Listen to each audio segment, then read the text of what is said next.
Veterans Stadium in Philadelphia. A beautiful night for baseball, 60 degrees, and these Philly fans are really ready, as I'm sure you can hear in the background. Hi, everybody. I'm Joe Garagiola, and we're getting ready for Game 6. We're going to have over 65,000 cheering fans here in Philadelphia. They're expecting the kind of a game they've been watching throughout this series, a series that has seen either ball club go into the ninth inning with a chance to win. The Royals, they're capable of winning here in Philadelphia, as capable as the Phillies were winning in Kansas City to bring it back 3-2. Royals fans are asking, can the Royals win? The Phillies fans, when they're not cheering, are saying, how soon will the Phillies fall behind so they can catch up and win? Tom Seaver is with the man who makes this Philly outfit go, according to many. Let's go to Tom.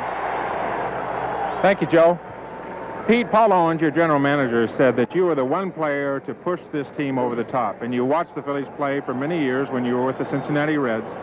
What is it that they needed? What is it you brought to this ball club to push them over the top? Well, first of all, Tom, when I came to Philadelphia, I don't think because I had 3,000 hits or made many all-star games or got 200 hits many times that I was going to be a team leader, because I think team leadership comes from respect from your peers, from watching you play on a daily basis. And last year I had a lot of adversity off the field, and I played hard 162 games long.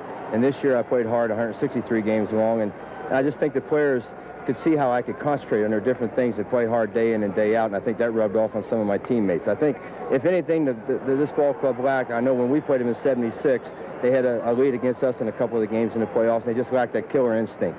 And, you know, there's no tomorrow in the playoffs, and I really emphasize the pressure in the playoffs, how important the playoffs are, and how much fun the World Series should be. I think these guys have listened to everything that I've said, and they've done a great job so far.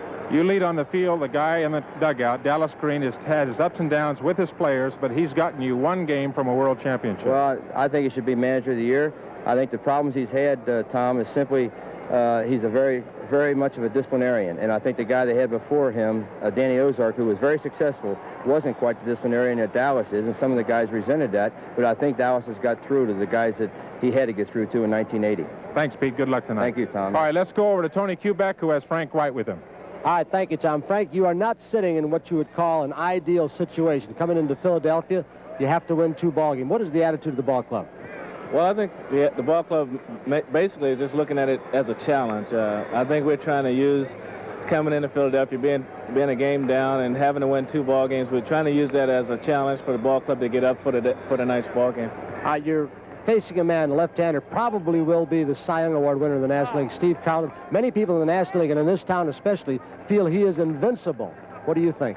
Well, no pitcher's invincible. We faced him here earlier in the series, and we had a lot of opportunities. We didn't know him that well, and he had a lot of control problems. He blamed it on the balls being too slick, so I'm just waiting to see him tonight, and I believe that our hitters can hit anybody, and it's just a matter of whether we can keep the Phillies from scoring. All right, Frank, thank you so much. Back upstairs now to Joe Garagiola.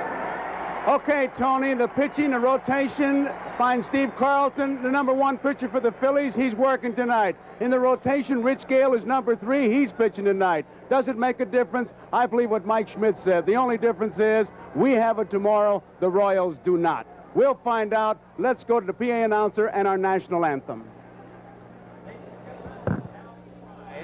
As country and western and former Major League Baseball player Charlie Pride honors America by singing our national anthem.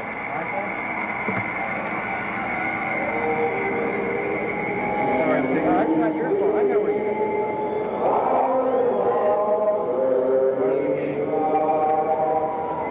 They're queuing him down.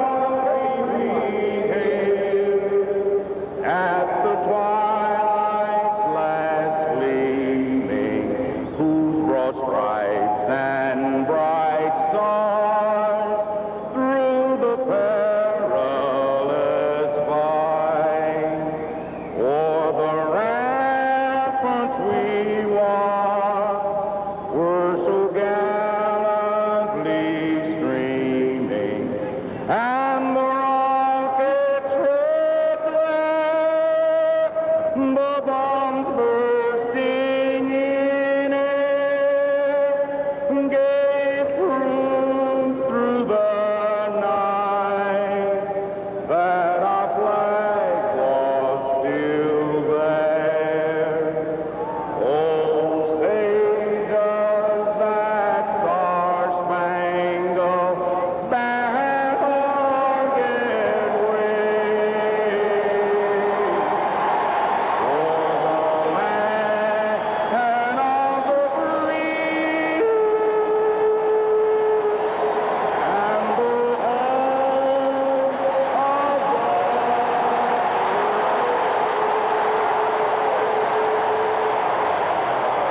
Charlie Pride, who played baseball, loves baseball, with our national anthem. Some 65,000 people here. The stage is set. We'll be back with the first pitch of Game 6 right after these messages. Gale against Carlton. Should be a great night.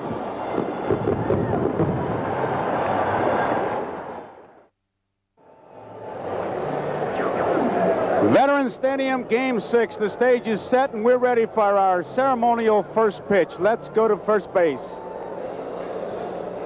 Attention to the VIP box on the right field side of the Phillies dugout, where the ceremonial first pitch will be thrown out by a symbol of Phillies baseball for 20 years.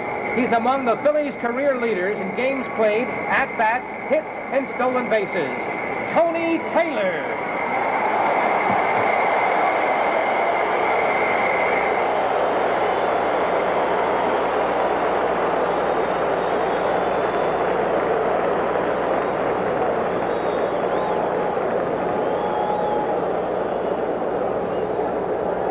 Here's the defense the Philadelphia Phillies will have behind Carlton tonight. Lonnie Smith in left, Gary Maddox in center, Bake McBride in right field, Mike Schmidt at third, Larry Bowe at short, Manny Trio, the second baseman, Pete Rose at first. Bob Boone has really caught a great series thus far, and the man on the mound is Steve Carlton.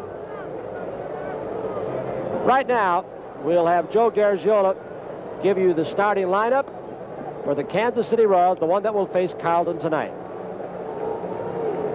And here's the lineup for the Kansas City Royals. Leading off, Willie Wilson in left field. Batting second, the shortstop, U.L. Washington. Batting third at third base, George Brett. In the cleanup spot, designated hitter, Hal McRae. Amos Otis bats fifth. He's in center field. Willie Aikens at first base, batting sixth. Batting seventh, the catcher, John Wathan. Batting eighth, the right fielder, Jose Cardinal. And batting ninth, the second baseman, Frank White. Tom, Steve Carlton, even George Brett in the interview talked about he couldn't get his breaking ball over. What are you looking for tonight? Well, you're going to look more of the same for Steve Carlton, a big, powerful pitcher, Joe. The trouble that Steve Carlton had in Game 2, I think, and he said after the game, the slickness of the baseball, the shininess of the baseball prevented him from throwing his real good breaking ball. I think the thing tonight, looking at Steve, of course, 24-9 on the year, probably the Cy Young Award winner in the National League this year. The thing to remember about him is that counting spring training, the league championship series, the regular season, everything all combined, he's already thrown over 350 innings. So you might see a tired Steve Carlton tonight. He was tired in Game 2. One strike to count. Strike two.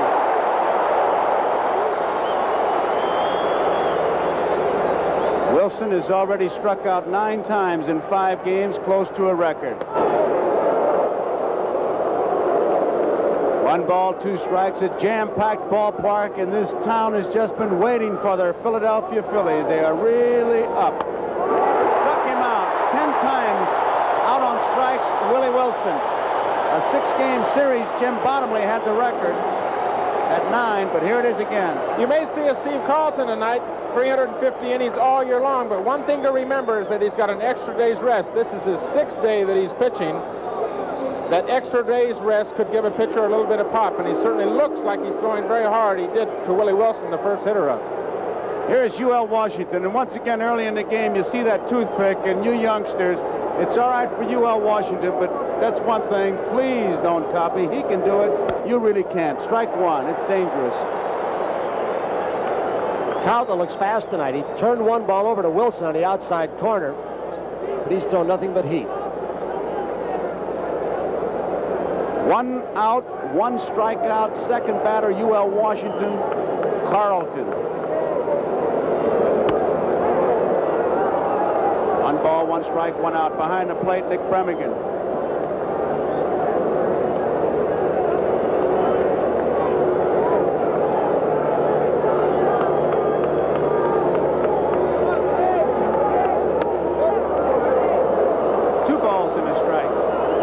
About the innings that Carlton has pitched. He has one of the most strenuous conditioning programs under the tutelage of Gus Heffling that I have ever seen, and he feels that he can bounce back a little bit faster than most guys under this program. 2-2 the count, of fastball on U.L. Washington, 1 out, nobody on.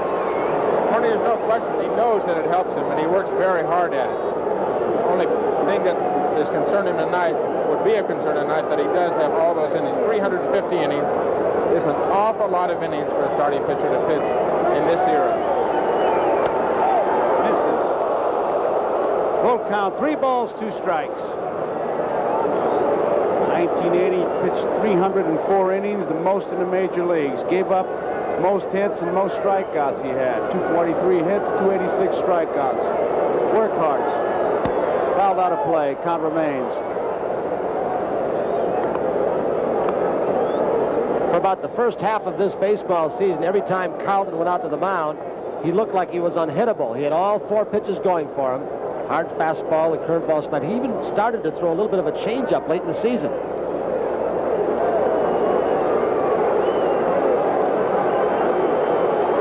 Two pitch. UL Washington making him work. Count remains 3 balls, 2 strikes. The on-deck batter, George Brett. How do you pitch him? Well, we got all kinds of answers.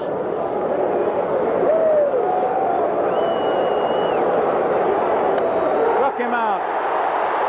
Well, Joe, you just asked the question, how do you pitch George Brett? We went to one of the closest members of his family, his brother, and asked Kenny, a pitcher on this team, how you pitch to George? Well, I faced my brother George once in spring training, the first time I ever did, and he hit a ball about 430 feet off me. I've been scared to pitch to him ever since then. So what I'm going to suggest the Phillies do is, first of all, take off your shoe and throw this at him. He doesn't hit shoes too well. If that doesn't work, throw your glove at him. This is a first baseman's glove. He doesn't like to hit first baseman's glove. And last thing I would suggest is put the glove back on your hand, sneak behind the mound, put the rosin bag in your glove, and pretend like it's a baseball. Throw the rosin bag at him, and hopefully don't hurt him. It's a different way of pitching him. Ken Brett, his brother. And George doesn't get the first one, strike 1. He's been in a little mini slump since the knockdown incident. He's 1 for 8. Strike 2. Steve Carlton working in a hurry. He is firing, rearing back and firing. He has struck out the first 2 batters. 2 strikes, no balls. George Brett. Booney looking for a waste pitch, picks it off nicely. 1 ball, 2 strikes. Tony referred to it. Boone has had a tremendous series. He is picking balls out of the dirt, Joe. It's just been unbelievable this entire series, especially with the kid pitchers who've pitched. Bouncing ball, Trio to his right, has it in time. So it's 3 up, 3 down for the Kansas City Royals. Bottom of the first, no score. It'll be Smith, Rose, and Schmidt for the Phillies. And for the Philadelphia Phillies, Lonnie Smith in left field leads off. Batting second, the first baseman, Pete Rose. Batting third, Mike Schmidt, third base. In the cleanup spot, Meg McBride, right field. Greg Luzinski batting fifth, the DH. Gary Maddox in center field. Batting seventh, Manny Trio, the second baseman. Batting eighth, Larry Boa, the shortstop. And batting ninth, the catcher, Bob Boone. And here's the Royals defense. Willie Wilson in left. Amos Otis in center. Jose Cardinal out in right today. George Brett at third. UL Washington at short. Frank White, the second baseman. Willie Mays Aikens at first. John Wathen is catching today. And it's Rich Gale who is in his second World Series game.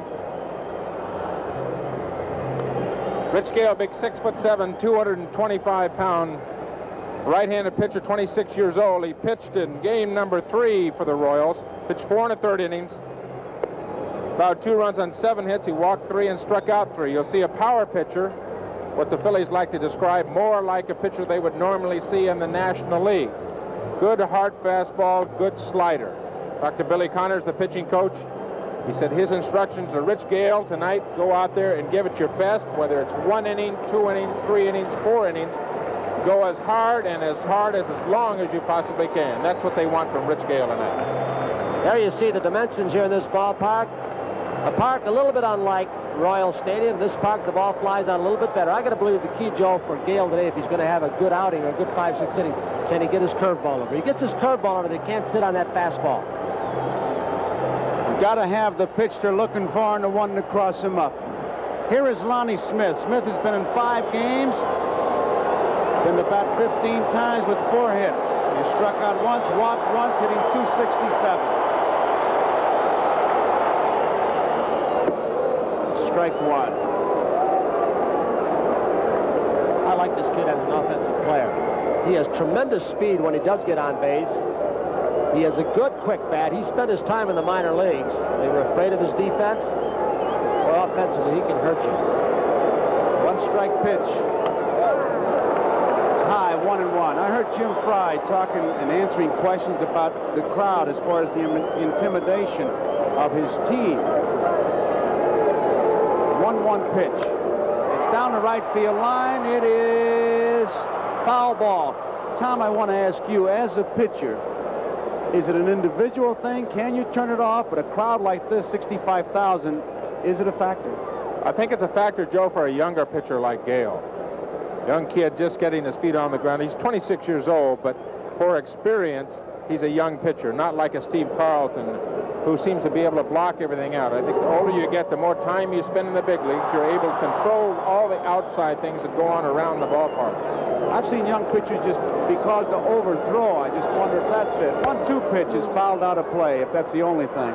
Well, when you have the dimension of pitching away, World Series, a deciding game for Kansas City, they do have no tomorrow. If they don't lose today, they go home. There's a lot of pressure on that young pitcher out there. Rich Gale. It's 1 ball, 2 strikes, nobody out, nobody on. We're in the bottom of the first. Frank White, these 2 second basemen have just been something. Frank White has been amazing. Manny Trio, both of them. Trio with his relay throws, White with the glove. Joe, this is just a routine play, but both White and Boas said before the series, the team that makes all the routine plays will have a better defensive series. It's not just at second base, it's throughout the middle of the diamond. Boas not missed a play yet. He's made them all. And UL Washington's made some good plays. Here is Pete Rose. Rose hitting 158. 3 for 19. Didn't mean to swing. It's a base hit. Rose is on with a single. And it'll bring up Mike Schmidt, who'll get a tremendous hand from this crowd. Here it comes from left center field. A check swing. Slider, a cut fastball. One of those oops. And I'll tell you one thing. Wilson better not do that too often on Rose. Go down on one knee and just take his time. As people keep going. Mike Schmidt.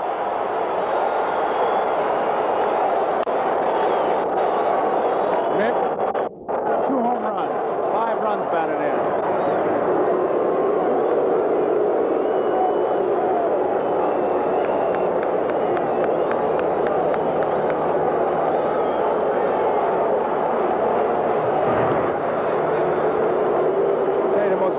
Players really going to be a job to try to pick in this World Series. There are so many candidates.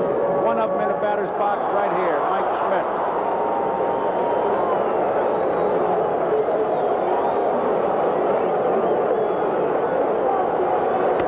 Outside.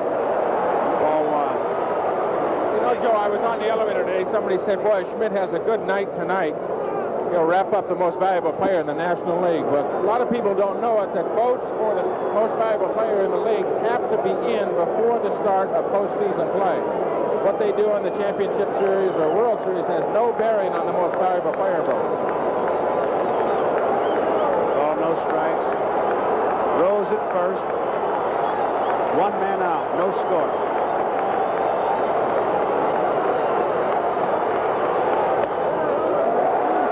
Two balls and no strikes. Sitting back for one thing. Fastball from Gale. I recall his last outing. He didn't throw that breaking pitch when he's behind it all.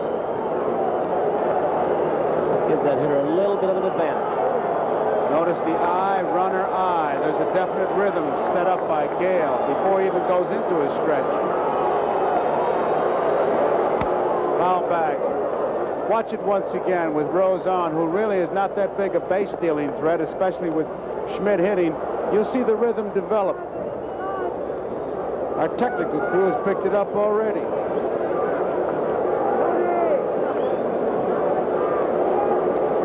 High, runner.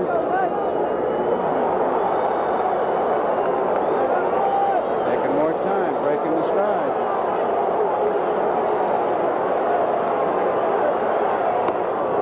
Mike Schmidt doesn't get a good pitch on the outside corner. Looked like a slider. 2 balls, 2 strikes, 1 out.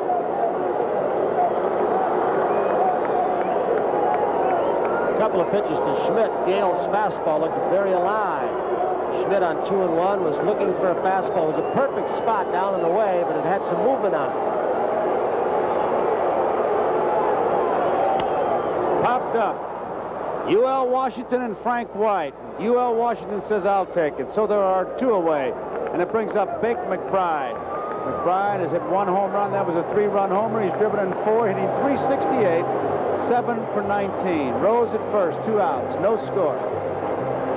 That is Harry Wendelstedt, the first base umpire today.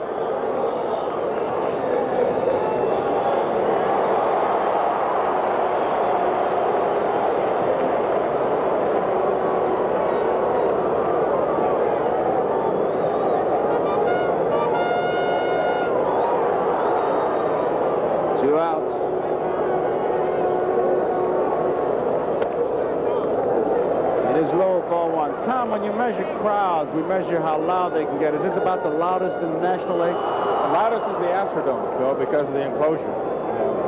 The Phillies down there said they have never heard anything when they were playing the Astros in the playoffs. Never heard anything or any place, any ballpark so loud as the Astrodome. Where would you rank these Phillies? They're very close. These fans here, when they can fill up Shea Stadium, very vocal fans here in Philadelphia and New York. 1-0 pitch. Left field. Willie Wilson coming in. He's there, makes the catch. Ball was hit hard. Wilson played it well. That retires the side. No score. We complete 1 inning of play here. It's Kansas City nothing, Philadelphia nothing. And due up for the Kansas City Royals in the 2nd inning, it'll be Hal McRae, Amos Otis, and Willie Aikens. Hal McRae leads it off, hitting at .450, 9 base hits, 20 times at bat. He has 3 doubles. 2 of them were literally singles that he just stretched in the doubles by aggressive base running.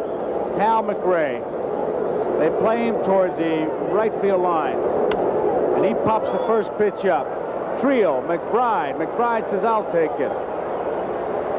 1 out. Well, Joe, you've sat up here for 5 games in the World Series, and I know you've admired Bob Boone, the catcher. He's caught walk, Bystrom, 2 rookies. We asked him about Carlton and what he has to do tonight. Steve Carlton tonight has got to pitch his game. We won't do anything special to any of the Kansas City players. He's got to have his good slider. If he has that, he'll give us an outstanding effort. If he doesn't have it, he'll give us a fine effort, and we know we'll be in the ballgame. He's either going to be great, beat him, or he's going to be just less than great and beat him, I guess. But they say about the last 10 times he's been out, Carlton, he really hasn't had his great stuff. Early in the year, he just overpowered everyone. He's got his good slider. He'll win. If he doesn't, he'll keep this close. What a tribute. Here is Amos Otis. Otis hitting at .550. There's his strike. Otis has been to bat 20 times. He has 11 base hits. He has scored 4 runs, 2 doubles, 3 home runs, 7 runs batted in. He didn't like the call by Premigan. Well, Carlton, the last time out in this World Series against Kansas City, they had a lot of base runners, a lot of chances off him, but he got the double play 3 times when he needed it and got the strikeouts when he needed it with men on base. He seems to be able to reach back and come up with that big pitch.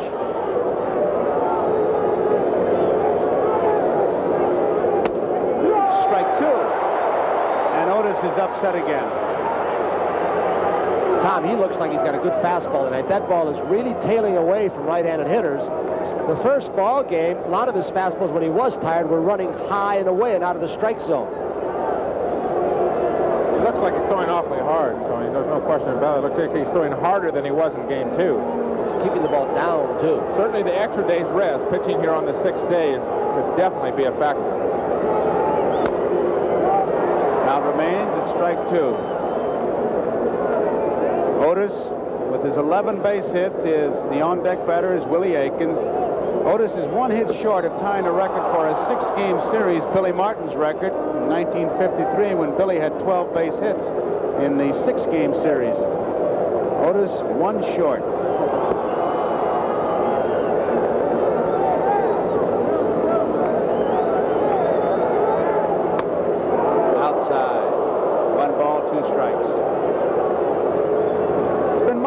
about Carlton's refusal to talk to the press. I'll tell you, it's a decision he made. It's certainly his right to do it, and he just doesn't want to do it. He's turned down tremendous amounts of money. Just doesn't want to do it.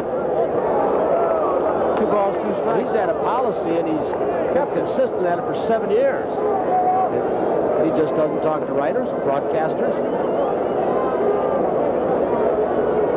He doesn't change it. That's the way he wants to do it. It's his right. It is his business. And in fact, I've been reading about how arrogant the Phillies have been. I must say, to a man, they've been great. Anything we've asked, they've been there. You just wonder if sometimes it isn't a personal thing.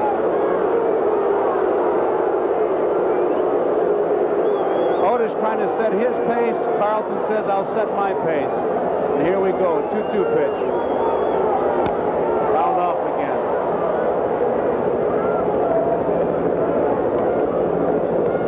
I'm a little surprised, Tony, with this pitching pattern. The base hits that Amos Otis has been getting have been the last game where the breaking balls, the off-speed pitches. The home run he hit was an off-speed pitch. The single he got was an off-speed pitch. And there have been pitches that have usually been bad pitches. Hanging curveballs, a hanging slider one time. There's that 55-footer, same one he threw the other night. I found it interesting, Joe. You can play around with numbers so far through the 5 games. There's the breaking ball. Maybe he overthrew it. Trying for the strikeout. Like a curveball rather than a slider. Many times you try and overthrow a breaking ball, make it too good instead of just letting it do what it's supposed to do, and you end up throwing it right in the dirt. It's been such an effective pitch, that slider for him, and he uses it an awful lot to right-hand hitters. It'll be interesting here to see if he uses the slider or the fastball. Something off it. Foul tip. Started to say about numbers, the Kansas City Royals ball club is supposed to be the team that pecks away at you and keeps the ball in play. They have struck out 40 times through the first 5 games. That's an average of 8 strikeouts a game. The Phillies, on the other hand, presumably a more power ball club, but they've struck out just 14 times through the first 5 games. So it might give you an indication of the differences in pitching staffs in the 2 leagues. Yes, there are more power pitchers. I think this might prove in the National League than the American League. More hard throwers. We've got a cat and mouse game going on between Otis and Carlton. Ball forward, drew the base on balls. So Otis is on. I tell you, get the feeling that was the Amos Otis hour. The foul tips, and the foul balls, and backing out. First base runner for the Kansas City Royals. Here's Willie Aikens. And I got to believe that Jim Fry, having his club coming to this away town in this critical situation, has got to stir his team up. Even though Carlton has a good move, I got to believe he's got to try and run somebody, because around that batting cage today, they were a very somber group. They know what they're up against here, winning 2 in Philadelphia. And even with Aikens up, I wouldn't doubt one bit. And with Carlton's great move, they try and start somebody. Holding. Ball 1. Carlton set a major league record for balks with 11 a year or so ago. Very tricky move. There it is. He's back. Otis is checking with Wendelstedt. We have an American League umpire back there now, so we got that, is it a balk or not a balk? Otis is talking to his first base coach. How about it, Ronnie? Has he got an edge tonight, Ron Luciano? Hey. We didn't hear you, Ron. I said it's awful close to a balk, that first one. It has to come directly towards the base, and that looked like it went almost towards home. And so that's what Otis went over and talked to Harry Wendelstedt about. He said, hey, boy, that's awful close to being a balk. Watch that. Ronnie, what Jose Martinez was talking about in the first game he pitched, he's the first base coach, Martinez, that Carlton would stop his motion. When he picked his right leg off the ground, he would stop and try and freeze the runner. And then he would go homer first. There's the strike. 2 balls and 1 strike. Wendelstedt at first base really bearing down on Carlton. He's the umpire. That pitch there, Joe, is something we haven't seen much in the World Series. Carlton was behind 2 balls and no strikes.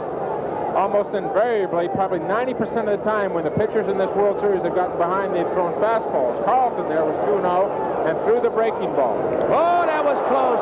He was leaning, jumping around, and Carlton about had him. Well, you heard Ron say he's supposed, the rule says step directly toward the plate or directly toward the bag, but pitchers bend the rules. Watch where he steps. They pick a spot halfway halfway between home plate and first base, and then they continue walking to deceive the umpire and the base stealer. Ron, Luciano, how can they get away from that? Weren't you guys talking about putting a line on the mound at one time? 2 years ago, they put a line in there, but it worked too well. It was too easy to call. They wanted the controversy, and so they took the line out. Well, they got it. 2 balls, 2 strikes. Willie Aikens. We're in the top of the second inning. There is no score. 1 man out. Amos Otis drew a base on balls.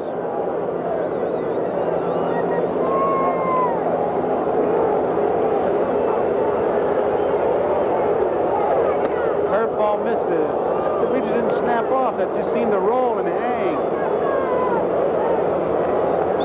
3 balls, 2 strikes. Now we'll find out if Jim Fry's running his ball club. Aikens is a strikeout man. Otis can run, so it could be a strike him out, throw him out. I would think he'd be running.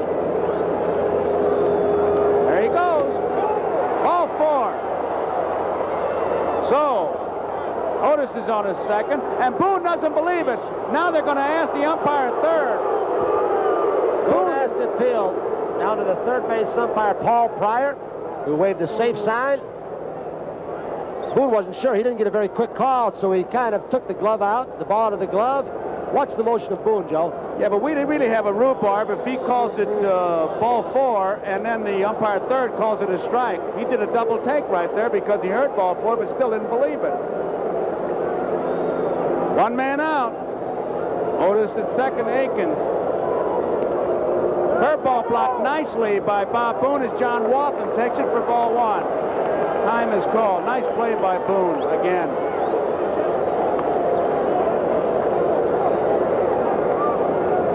When the left-hander throws a curveball, you really have to get your body just at the edge of it because it breaks back when it hits the ground because of the spin. It's a tough play, and Boone has been making it well. Carlton and Rose have a play out of first base in a situation like this. If Aikens gets too far, they've got to watch out. Ball 2.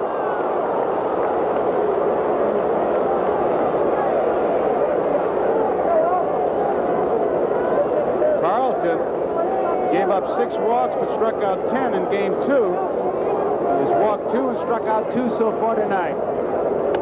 There's a strike. There's another example, Joe, of being behind. Gordy McKenzie at third base, coach for the Royals. Carlton was behind and came back with a breaking ball. Wathan looking for his first base hit. He's been to bat only 4 times in this series. Fouled out of play. 2 balls, 2 strikes. 1 out. The on-deck batter is Jose Cardinal. He's playing right field. Fry wanted to get some right-handed bats, and he got one in, and Cardinal, you see right there, the on-deck batter in right field, and John Wathan behind the plate. Otis at second. Aikens is at first. 1 out. Double play ball. Boa, 1. Cinch, 2. 6-4-3. That ends the inning. And so we go into the bottom half of the second inning. It's Kansas City nothing, Philadelphia nothing, and these fans are really fired up as Steve Carlton goes walking off. A 0-0 ball game here in the second inning. Game number 6. 2 balls and 2 strikes.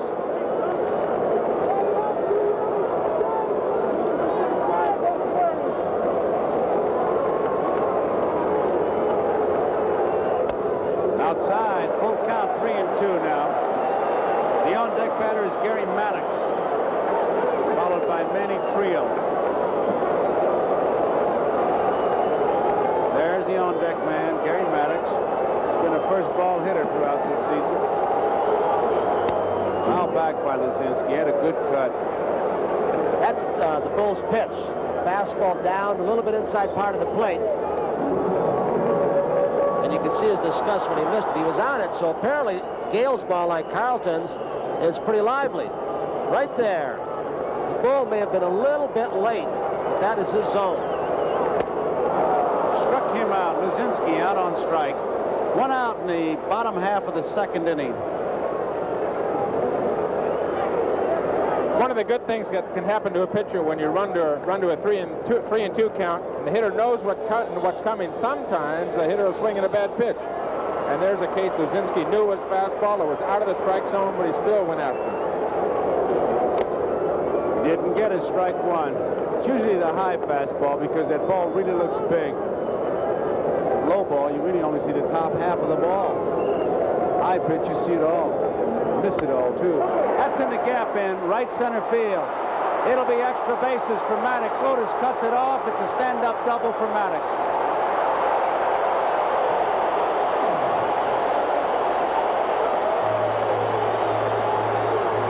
They were shading him a little bit toward right center field. A breaking ball, almost a perfect pitch. Down low and away. Slider curveball. Otis right here by getting to this ball in a hurry may have prevented a triple. Boy, this is with that speed, how important it is, not just on the bases, but defensively. Royals have built their team on that speed. Look at Frank White. He is up throwing on the relay.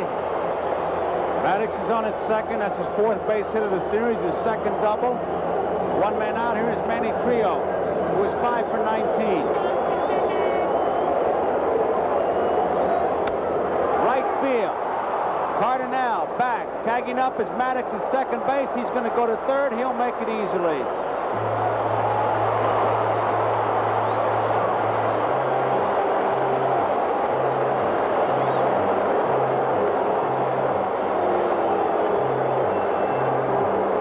Two outs, and it brings up Larry Boa. Good bunter, as we've said before throughout this series, and so Brett and Akins at first will have to watch the bunt because Bo will try anything he can to score this run. Bo is 8 for 20. He has driven in 2 runs. That's a 400 average. Bo is hitting 400. Boone's hitting 400. Last 3 men in the Kansas City lineup are no average, and 95. Makes a difference.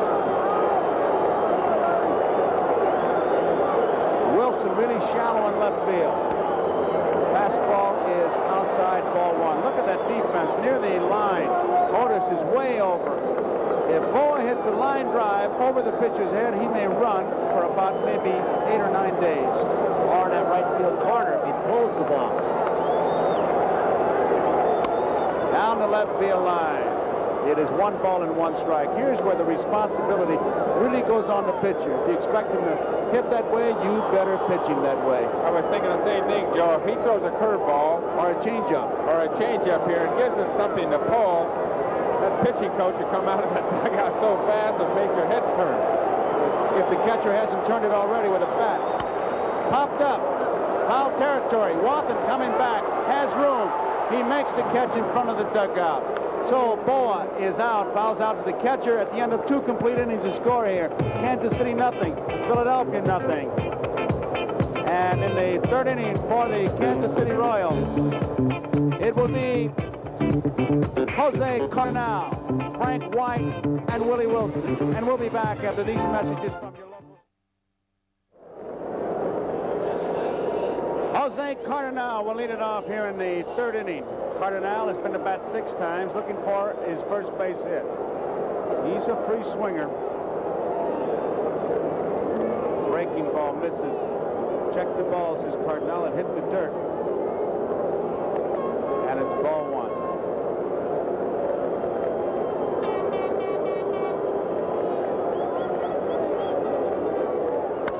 Well hit.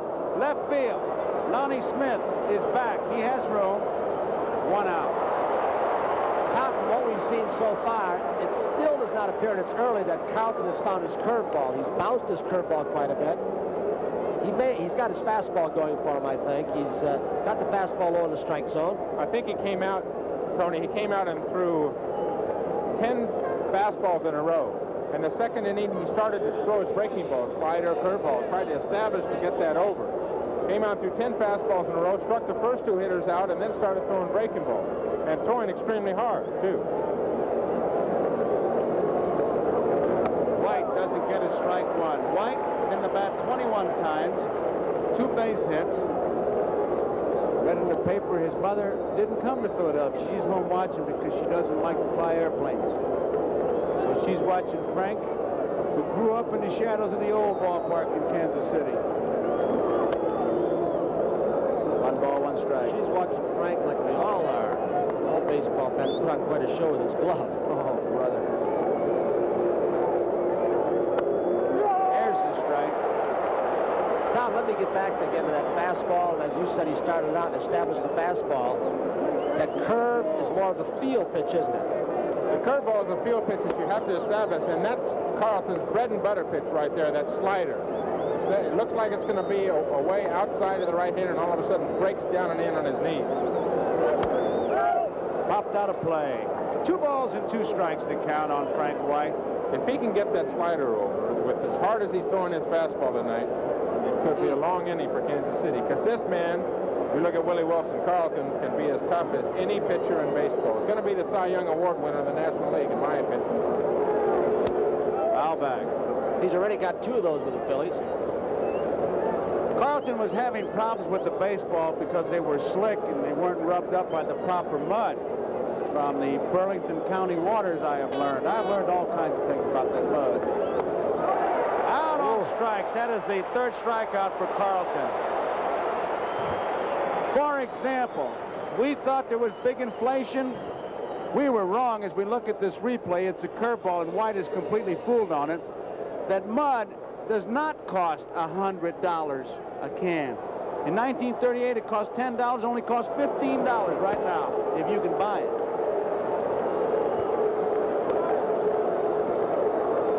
Here's Willie Wilson. Wilson has had a tough series in the batter's box, but he's played well in the field. Strike 2. He has struck out 10 times. The record for a 6-game series was 9 strikeouts by Jim Bottomley in 1930. Should this series ends, Willie Wilson would have the dubious distinction. He is out on strikes. 7-game series.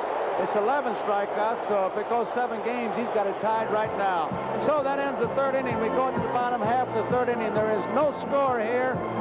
Kansas City nothing, Philadelphia nothing. And for the Phillies, Bob Boone, Smith, and Rose.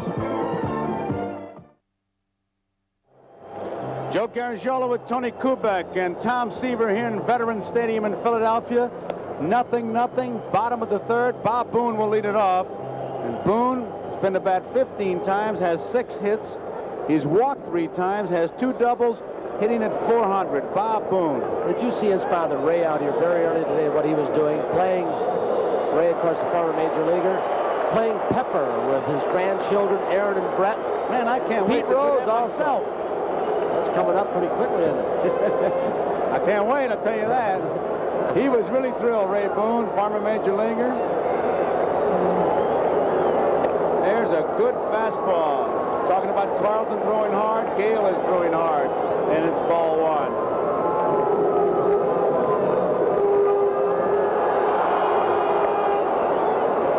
And it's ball 2. Wathan behind the plate doesn't agree. He's shaking his head and not turning all the way, but he is on hold plate up our Nick Bremigan a little bit.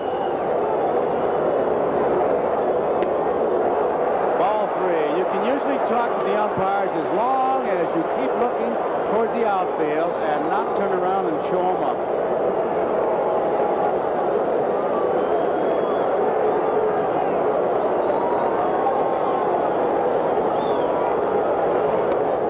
Ball 4.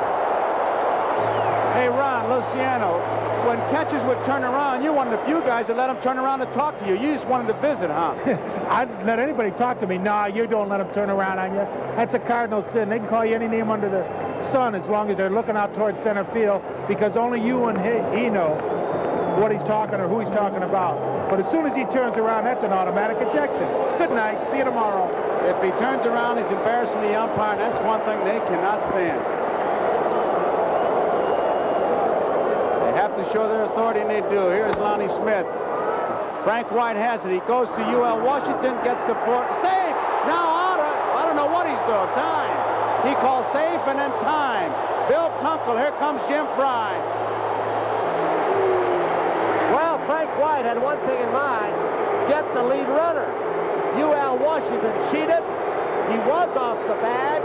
The second base umpire, Bill Kunkel, said yes. you did cheat too much, and I'm going to call him safe. Watch it. A different angle.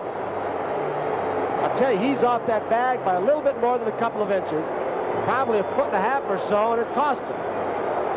Washington was trying to get out of the way of the hard-sliding Boone, and by trying to do, he wasn't trying to get a throw-off. By trying to do so, he cheated too much. I think Kunkel made the right call. Bill Kunkel had his right hand up. Look, maybe he called him out, but he was calling time. And so we've got base runners at first and second. I really couldn't tell on that play, Tony, to tell you the truth. So it looked like he was just in there. But here's another look at it. Let's see. This left center field camera should be the excellent angle. Oh, he was safe. Oh, sure. Off, yeah. You know, you get away with a little bit of that, and many times umpires will give you that call. But that one was a little too obvious. It's an error on the shortstop, UL Washington. Here it is again, Tommy. I don't understand how they can give an error to the shortstop on the ball, first of all. Well, I don't Tony? think... You think he was drawn off by the throw? It looks like he was drawn off by the throw, definitely. There's no play at first base. There's no way you're going to double up Lonnie Smith. Right. What Washington's got to do then, if he's drawn off, because he's got plenty of time, is get the ball first and then come back and tag the bag. You've got to get one out. So there is nobody out. Base runners at first and second. The infield looking for the bunt at first and third. Pete Rose, the batter. He had a base hit his first time up. There's no score in the third. They've got the play on, and Rose takes it high. And what I mean by the play is the shortstop goes to third. Tony, you've worked that play. Well, ordinarily, first and second, what you'll do is the third baseman will come in and make sure the hitter commits himself. The shortstop will go to second, second baseman to first baseman charges. This particular play, they have Washington. Here he comes, going to third, White going to second. Well, one of the reasons they'll do that is because they've got a slower runner at second base. You try it on a fast runner, and he's going to beat the shortstop there, and you're big trouble. There they go again. The pitch is low. One thing you have to do is make them bunt the ball, and now Wathan wants to talk to Gale. Boone, a good base runner, although he may be slow, is not getting in no man's land, so he gets picked off like UL Washington as Billy Connors comes out to the mound to talk to the young pitcher. Tom, they must have heard you because they have changed the official scorer's decision to E4. Frank White for pulling UL Washington off the bag. Now Green is having a conference with the home plate umpire as Green talking to Bremigan. Here's Akins coming in from first base. Nobody is covering first base on this particular play. They may change. There's Dallas Green may change too. I don't know what he's talking about. If someone is getting in the way of one of his base runners, he may be saying that UL Washington is getting in the way of Boone. We'll find out.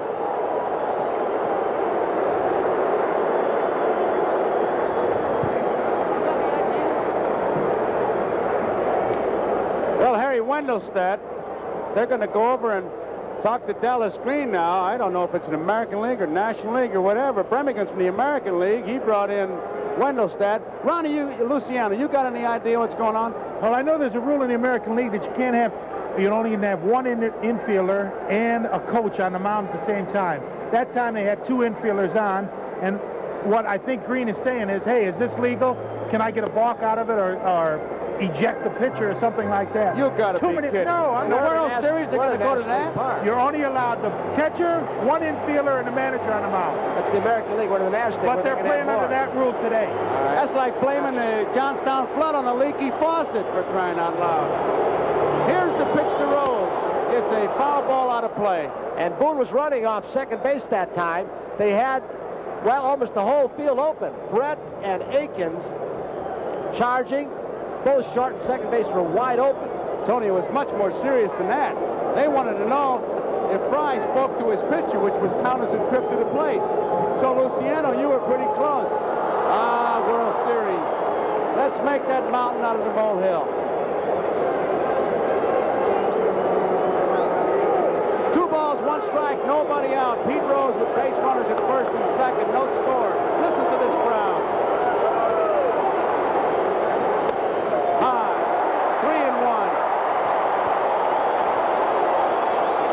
tell you what might happen to Gale. He's had a streak of control problems there, obviously, but with all the things going on behind him, he, I believe, is so distracted that if they do bunt to me, where in the world do I throw the ball? If Pete bunts it, do I go to third? Is somebody going to be there? Is anybody going to be on first? I believe these plays can really goof a guy up. Trick plays will kill you. All he can do is signal for a fair catch, for crying out loud. Rattle Gale. 3-1 pitch.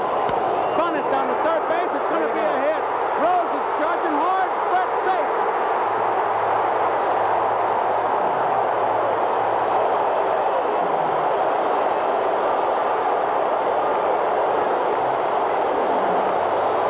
Kansas City's defense outfoxed itself. They put a little more pressure on the kid pitcher Gale than ought to have been. Rose does make a perfect bunt. Gale froze on the mound. Here comes Brett. Rose beats it out.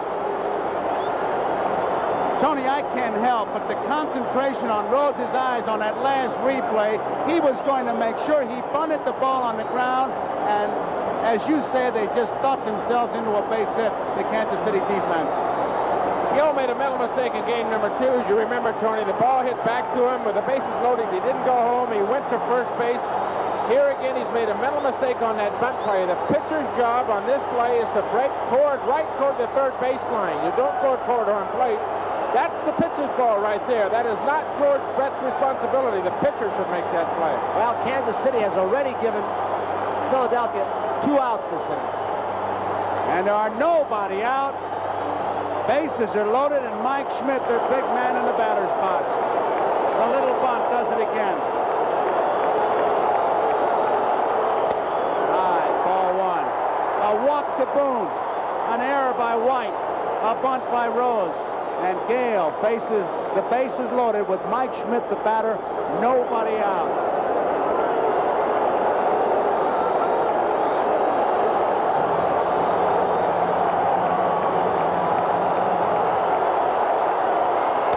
Out of play. Pete Rose, who had only 4 sacrifice bunts all year, and what a classic bunt that was. Got that bat out in front, much like the instructions.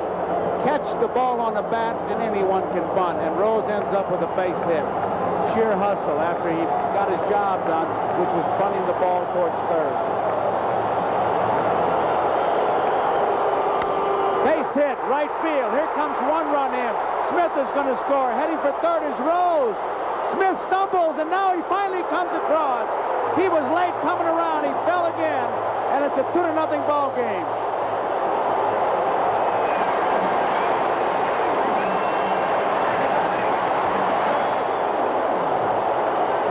Fastball out over the plate. A little bit down. Schmidt really rifles it. He continues to have an excellent series with the glove and the bat.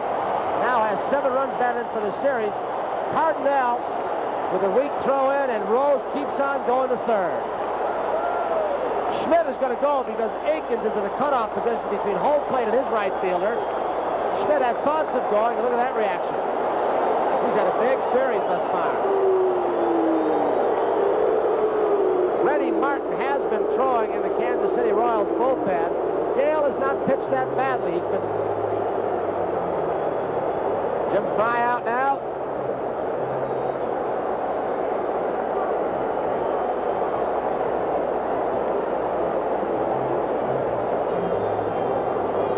Reddy Martin will come in. Philadelphia Phillies looking for their first World's Championship as Martin comes on and Gale leaves. So we have a break in the action. The Phillies have taken a 2-0 lead here. We'll be right back after these messages. So we're having all kinds of changes here. That is a brand new base at third base. Paul Pryor, the umpire, went in, got the groundskeeper. You see Brett working on it. He's getting used to it. Pete Rose is the base runner. Mike Schmidt's at first. These Philly fans kept wondering when their Phillies would fall behind to win. Well, they've taken the lead. It's only second time in this series that they've done that. Mike Schmidt gave them a 2-run homer in Kansas City to give them a lead. Right now, they're leading 2-0. Nobody out. Schmidt is at first. Rose is at third. Bake McBride, who lined to left, is the batter. Ball 1. I think an oddity in this series also is the fact that Kansas City's manager, Jim Fry, as we look at the stats of Rennie Martin, he has only used 5 pitchers. The Phillies have used 10. Martin in relief of Gale. And it's low, 2 balls, no strikes. There you see Rose at third, Schmidt at first.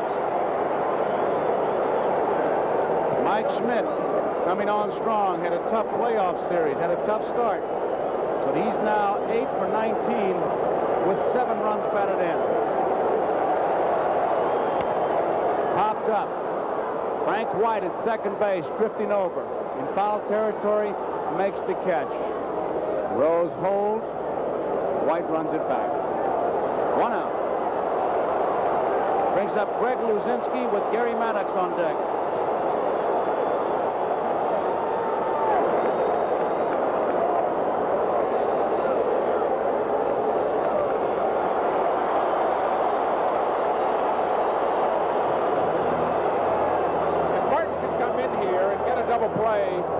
Luzinski, get that curveball over and get the double play. He'll turn what is a negative in the sense the Phillies had a big rally going. First and third, no outs, and already scored 2 runs, and he can turn it into a plus for his own ball club if he can get out of this inning with just giving up the 2 runs that Gale has given up. Ball 1. Luzinski was out on strikes his first time up. Rennie Martin in relief of Gale.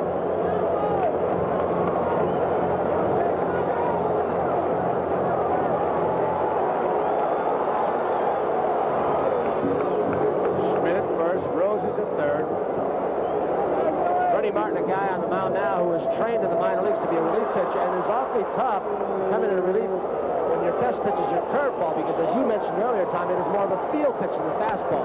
Hot smash to Brett. He looked to see if he could get Schmidt. Couldn't, so just held on to it. So there are 2 outs, and here is Maddox. Looking right at the ball. Didn't hit it real hard. In fact, may have broken the bat. It sounded like it shattered, but Brett comes up throwing. He looked to third first. Rose was close, and he couldn't get Schmidt.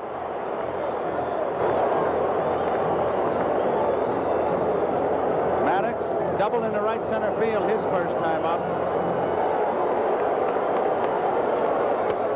Ball 1. Philadelphia just taking a 2-0 lead on a single by Mike Schmidt. A walk, an error, a bunt, bases were loaded, Schmidt single, driving in 2. There goes Mike Schmidt.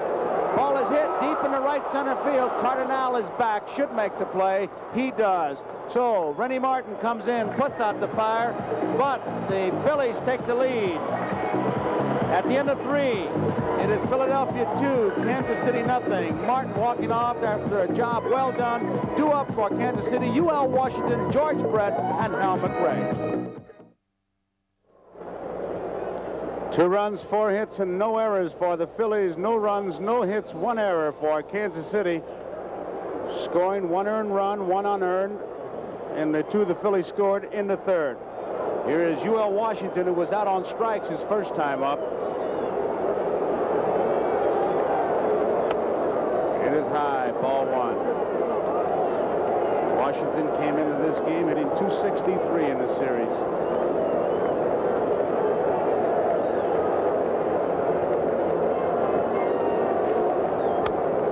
Out of play, 1 ball, 1 strike. We talked a little bit earlier about Carlton's strenuous conditioning program. He does not run. When Dallas Green took over last year and set the standard for this spring, he said, you guys are going to do a lot of running. Carlton was exempted because nobody else on this ball club or pitching staff can keep up with his rigorous routine. He works out so hard, 20 minutes every day. Increases strength, flexibility. Good fastball. And I'll tell you something, when you win 24, lose 9, earned run average is 2.34, you're like the big gorilla. You sleep where you want. It's one of those fastballs, inside part of the plate. It was a cut fastball that went in on Washington. He gets the ball outside part of the plate. It'll run away at times, so he has excellent movement. In the hole, Boa has it. He's going to try it. He'll not get him. It's a base hit for Washington. That's the first hit for the Kansas City Royals. I'll tell you what, that little guy at shortstop, and we've raved about how consistent he's been through 11 or 12 years. He did not make this play, but to get to it was something in itself. Look at this. It is much more difficult to stop an artificial surface. On dirt and grass, you can slide that foot and come to a more abrupt stop. You try an artificial surface, your feet go out. He made a nice play just getting to it. Tony also tied a World Series record by starting his 6th double play this series. Rizzuto in 1951 had 6. Brett fouls it off. Boa started the double play in the 2nd inning on a ball hit by John Watson.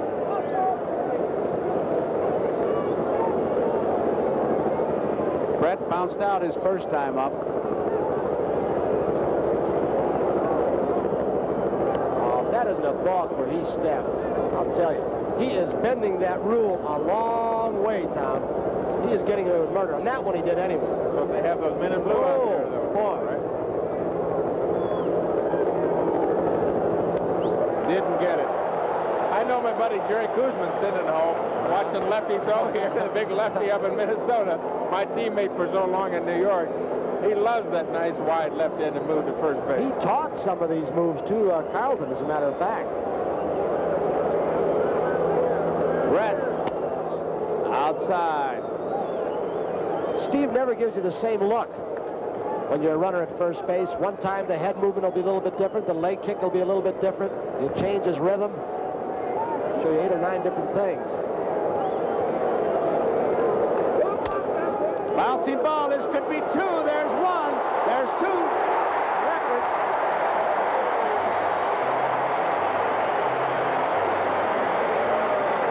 So Larry Boa on this double play will go down in the record books. 7 double plays, breaking the record held by Rizzuto, set in 51.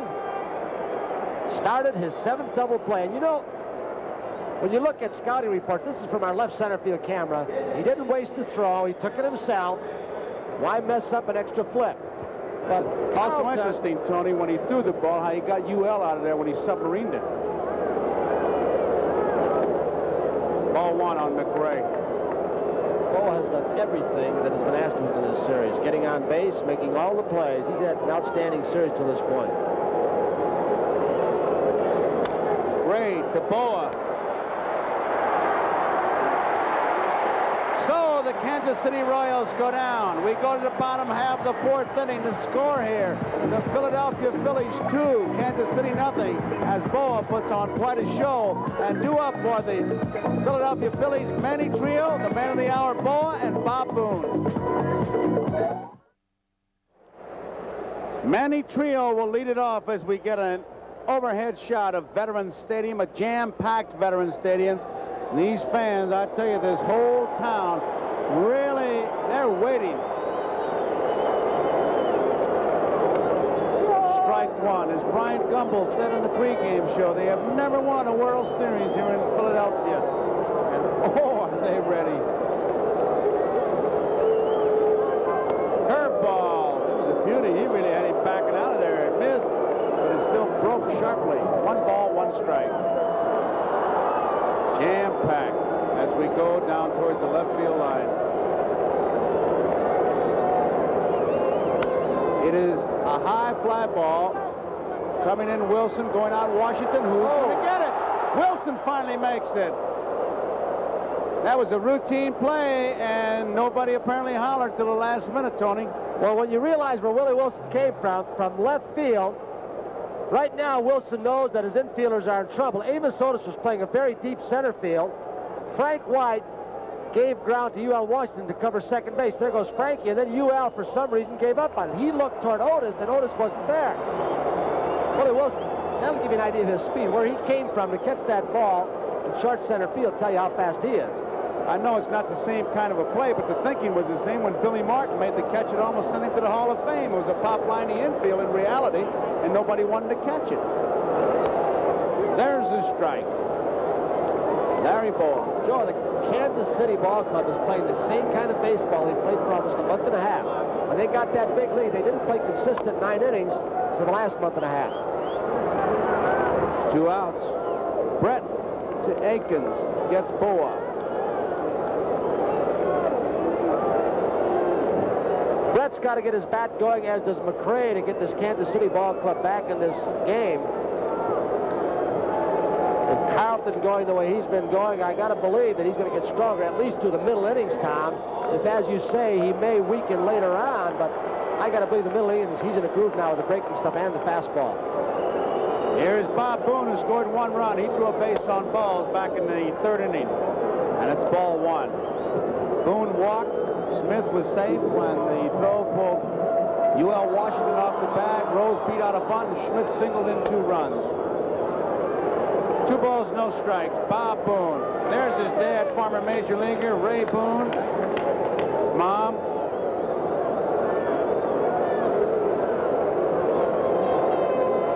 Nothing. Phillies lead. Boone makes it high, 3-0. The on-deck batter is Smith, Lonnie Smith. Rennie Martin in relief of Gale. Bob's father, Ray. There is Smith on deck. Ray was one of the toughest RBI men I've ever seen. Gave him the green light. High fly ball down the line in right field. Cardinal coming on hard. He makes the catch, so Boone flies out. That ends the 4th inning. At the end of 4, the score here is Philadelphia 2, Kansas City nothing. I talked about Billy Martin. We're going to flash back with Mal Allen. You tell me if it was a tough play. It was a fly ball. Here it is again. Jog your memory.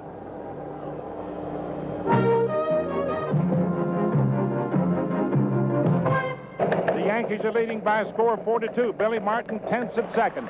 2 out. The Dodgers with the bases loaded. Jackie Robinson hits a high pop-up into the tricky winds of Ebbets Field. Martin makes a game-saving catch, and the Yankees win the series.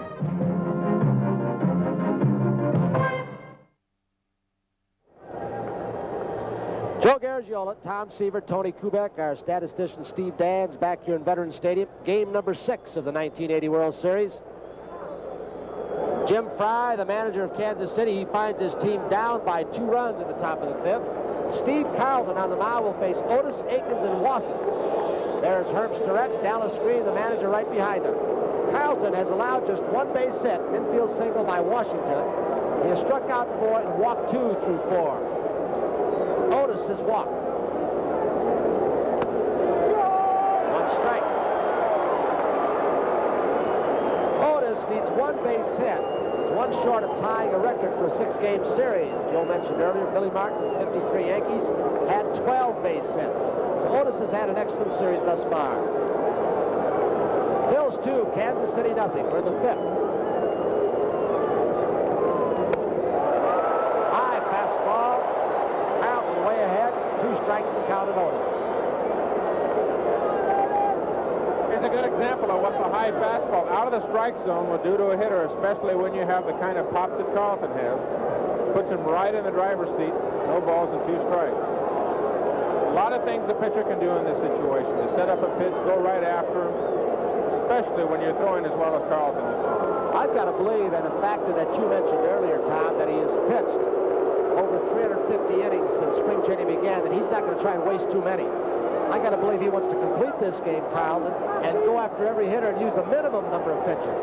He goes outside, but just missed. 1 ball, 2 strikes. He's got a Kansas City Royals blue baseball cap on, but I got to believe that young man was a Phillies fan. Steve Carlton. Good pitch, but Otis fended it off somehow. Carlton stay at 1 ball, 2 strikes. Oh, my goodness. He's left over from Saturday Night Live. He's one of our fans at NBC. Well, I know you people all know that Tom Seaver's had an assistant up here, a member of his pitching staff from Cincinnati, Paul Moscow. We thought we'd give you a shot of him before this series was over. 1 ball, 2 strikes on Otis. Breaking ball, bounces, 2-2. Amos Otis, you know, they've talked about Carlton not giving interviews. Another man very reluctant to talk to the media is Amos Otis at the plate. He cherishes his privacy. 2 balls, 2 strikes. In the 5th, no outs. Phillies lead 2-0.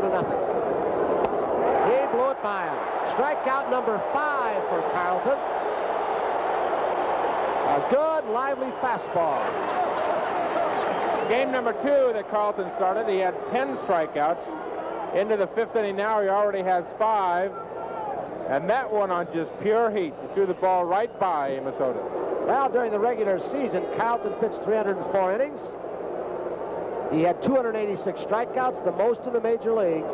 Nolan Ryan of Houston just got to the 200 mark.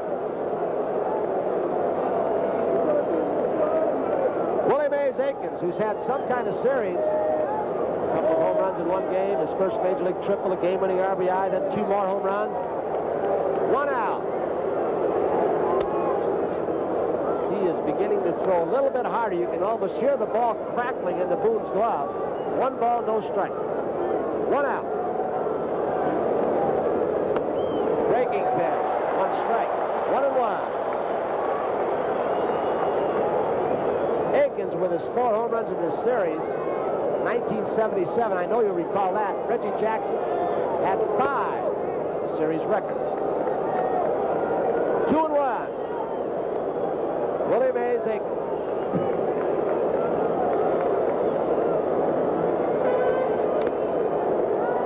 Three balls, 1 strike.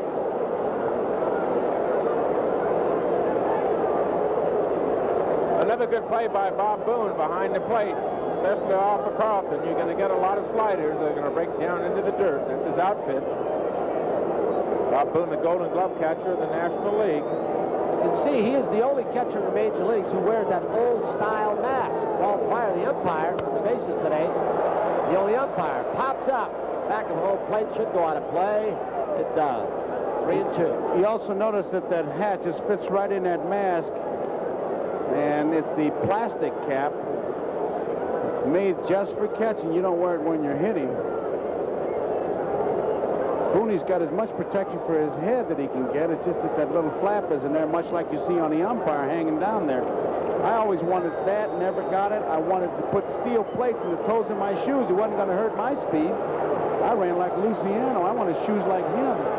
3 balls, 2 strikes, 1 out. Phillies lead 2-0. Aikens, did he get him? He did. He really broke off a hard slider on a 3-2 count. That'll show you the confidence that Carlton has in that slider when he's going right with it, Tom. Well, we talked about it before, Tony. It's his money pitch. And the second time tonight, he's gotten to 3-2, and he's gone with it. He gets behind, you throw his slider.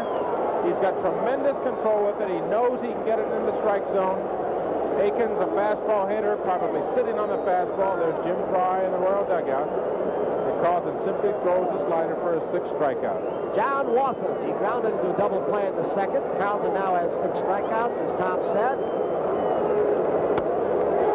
strike. There's a breaking ball that comes around the outside part of the plate and just catches it. 1 strike to Wathan.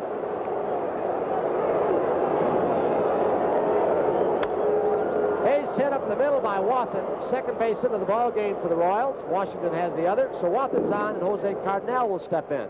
We've talked a little bit about that conditioning program that Carlton goes through. He has been a weightlifter since he was 14 years of age. He had gotten into the martial arts, karate. Now he's gotten into kung fu. And it's difficult to explain the routine he goes through with Gus Heffling, who also worked for the Philadelphia Eagles. He says he wants to make it a way of life after baseball. Do it every day, all year long. Carlton, first pitch to Cardinal, 1 ball, no strike. Not much money for guys like that. Vikings and Shepherds are about the same class. Kung Fu, how can you make any money? Steve's not interested in making money, and neither is Gus Heffling. They just know it is an excellent program. In fact, Heffling thinks that he could put it to good use in all of baseball. 2 balls, no strikes. On Cardinal, Heffling would like to have a separate program for every man on the field, not the same one for each position. Cardinal with 2 batting gloves on. Wathan off and running. Wathan will surprise you because he stole 17 bases during the regular season, was caught just 3 times. So he thought he caught Carlton by surprise and had an excellent jump, but it was fouled off. You'll get a look at the jump that Wathan gets. 2, 3, 4, 5 steps he had before Carlton threw the ball. That was a good jump. You can still see Larry Boa, game number 1 off Leonard. Down by 4. He surprised everybody. May have set up the whole inning. Cardinal pops it up. Short right field, trio back. He will take it himself as he waves McBride off from right field. So Wathan is stranded at first base. We're in the middle of the fifth here at Veterans Stadium, Philadelphia, Pennsylvania, with the score. The Phillies 2, the Kansas City Royals nothing. Due up for the Phillies, the leadoff hitter Lonnie Smith, and Pete Rose and Mike Schmidt. For those of you who may be tuning in late, we welcome you to Veterans Stadium, Philadelphia, Game 6 of the World Series. We've reached the halfway point. Through 4.5, Phillies out in front of the Royals 2-0. And frankly, so far, the Phillies have played like champions and the Royals have not. Steve Carlton cruising along, struck out 6, allowed only 2 hits. The Phillies have turned 2 double plays behind him. By contrast, the Royals have had their problems. By allowing 5 outs in the third innings, they allowed 2 Philly runs with a phantom force at second and a Rich Gale misplay of a bunt. Here at the Veterans Stadium, there seems to be a feeling of comfort among the Philly fans as they watch this ball game, that their team is very much in control. And frankly, the Royals have done nothing to threaten that comfort. Only Rennie Martin has been a bright spot for Kansas City as he prepares to face Smith, Rose, and Schmidt. Tony, he's retired 6 in a row. Thank you, Brian. To tell you exactly how those 2 runs were scored, Gale got himself in trouble to start off the inning, the third, when he walked Boone. Then Smith, the ball hit to Frank White. He threw to U.L. Washington. White was charged with the air. Rose, a bunt single down the third baseline. Rennie Martin throws the first pitch over the head of Lonnie Smith. 1 ball, no strikes. If it was a knockdown or brushback, it was a very weak one. That'll be a little bit of humor among the players because you don't knock down players with a breaking ball, Tony. Fouled off by Smith. 1 ball, 1 strike. You notice that Martin looked over at George Brett, I guess, to symbolize something about the knockdown, but it was a curveball, so it certainly was unintentional. Nobody upset about that at all. In that third inning, Schmidt, with a single to right field, drove home both Philadelphia runs. Curveball missed inside. 2 balls, 1 strike to Lonnie Smith. 65,838 fans here at Veterans Stadium looking, and they've got a long way to go for the first World's Championship ever in Philadelphia. 2 balls, 2 strikes to Smith.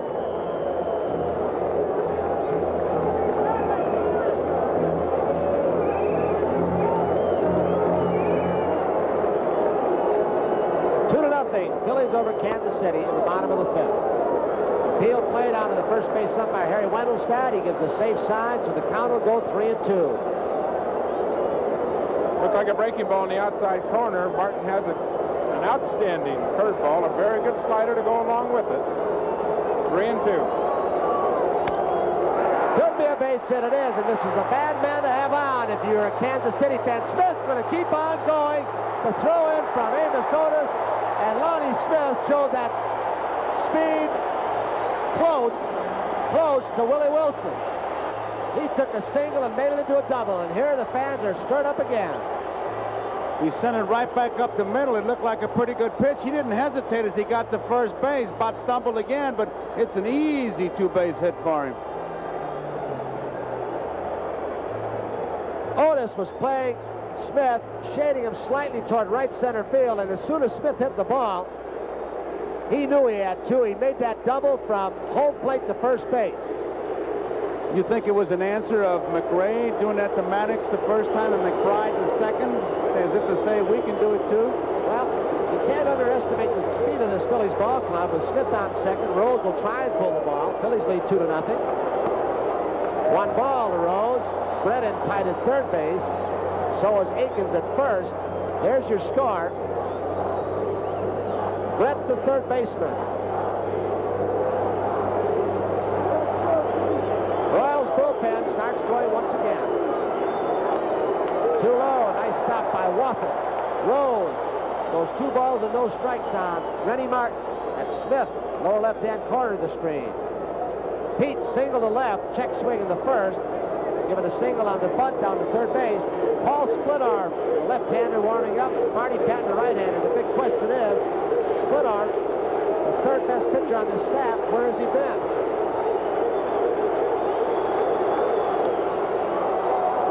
Two balls, 1 strike on Pete Rose.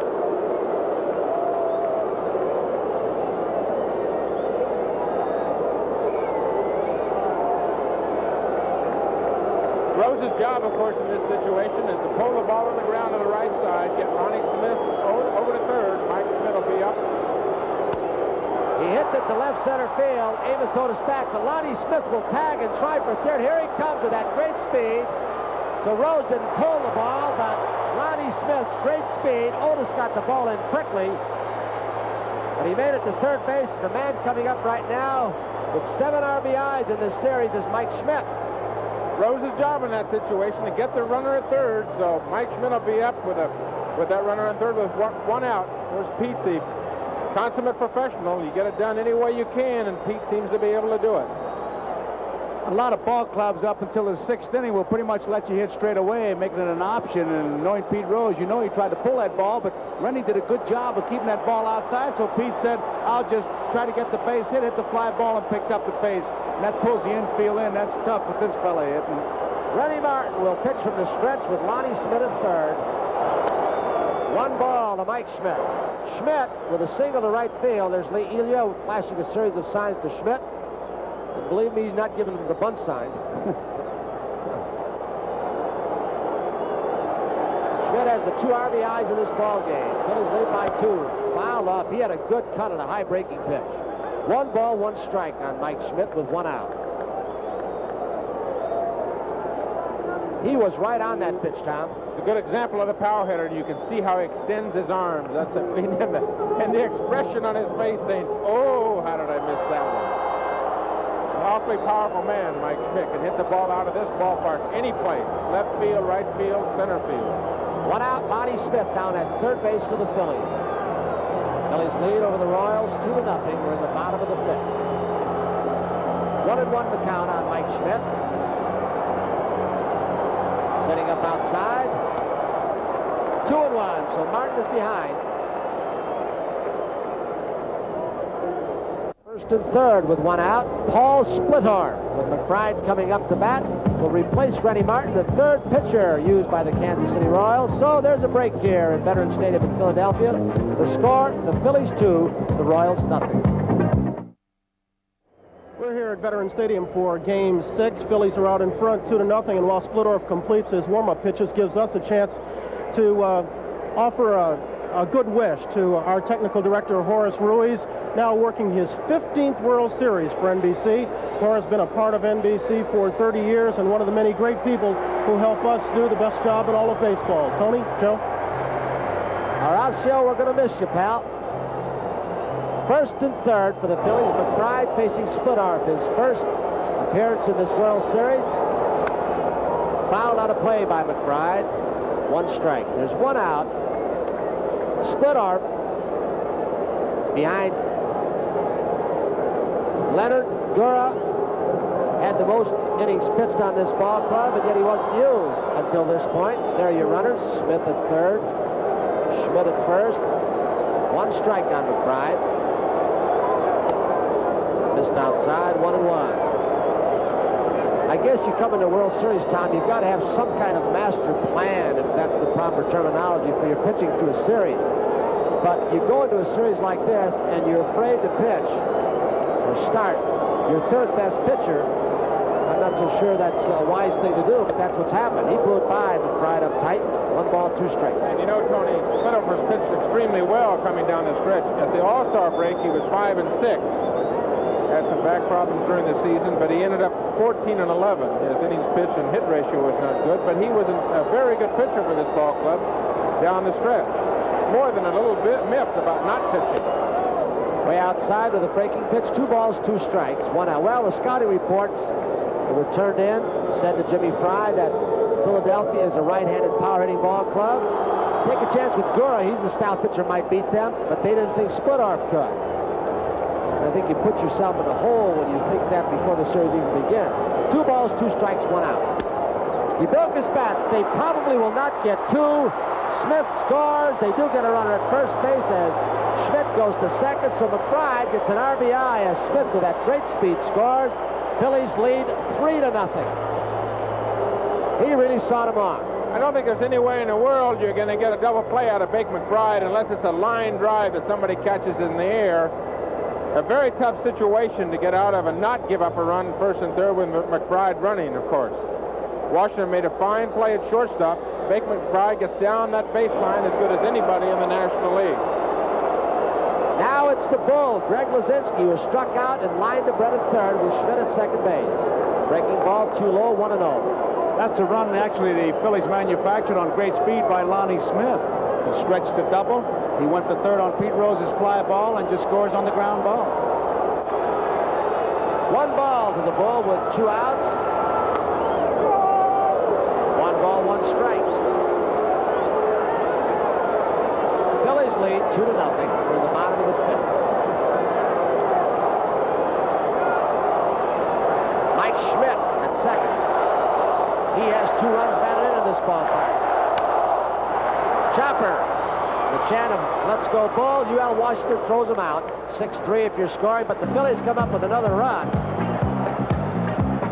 So the score here, after 5 in Philadelphia, the Phillies 3, the Kansas City Royals nothing. Due up for the Royals, number 9 hitter Frank White, then Willie Wilson, and UL Washington. Back in Philadelphia, I'm Merle Hartman, Rudy Carpenter, the president of Phillies. Your family has owned this ball club for, well, a lot of years, since 1945, and now we're down to this final week. What's it been like in Philadelphia this week?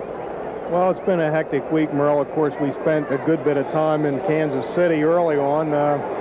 We're very pleased, and obviously this is the greatest moment that the Phillies franchise has had since my family owned it. And this franchise has been going 97 years. Back to the booth. All right, thank you, Mr. Carpenter. Merle. Frank White pops up to Larry Boa. Man coming up, Willie Wilson, has struck out 11 times in this World Series. It has been written many times about him that he is not carrying his load. He's disappointed it's been said of him. Yeah, I think it's unfair because we're a team. We're not just one person. Of course, I'm a great part of this team, but I don't feel that I'm the one that's going to make us win or make us lose. I'm the one that's having a part of making us win or lose. And when you have guys like Hal McRae, George Brett, Amos Otis, those guys drive in runs, you can't say I'm not getting on base is going to make us win or lose. It's just unfair pressure put on me. He is going to be a great ball player. He is already a good defensive player. He just was thrown out by Carlton when he jumped on the first pitch, as Frank White did, bunted back, and Carlton threw him out by about a step. So Carlton has 2 very quick outs in the top of the 6th. Carlton with the 3-0 lead. Through 5 innings, Carlton had struck out 6, walked 2. Now it's UL Washington. Just 2 base hits off Carlton. UL Washington infield single. Watson a single up the middle. Steve Carlton this year will receive his 3rd Cy Young Award. 1 strike for Washington. And I gotta believe Carlton with innings like this, if he gets out with just 4 or 5 pitches, it's going to help him in the 8th and the 9th.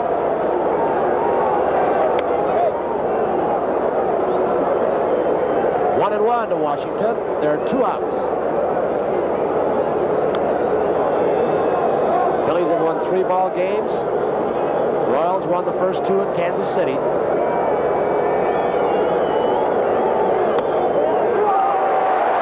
ball, 2 strikes.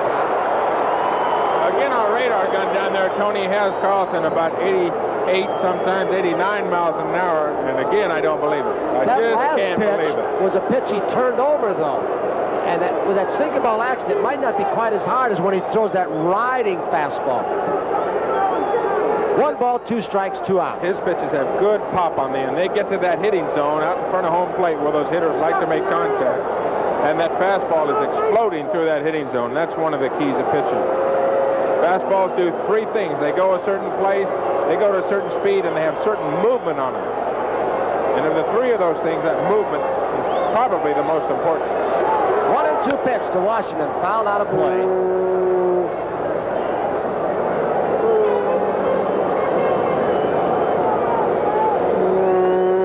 One ball, 2 strikes, 2 outs. At the top of the 6th, the Phillies leading 3-0.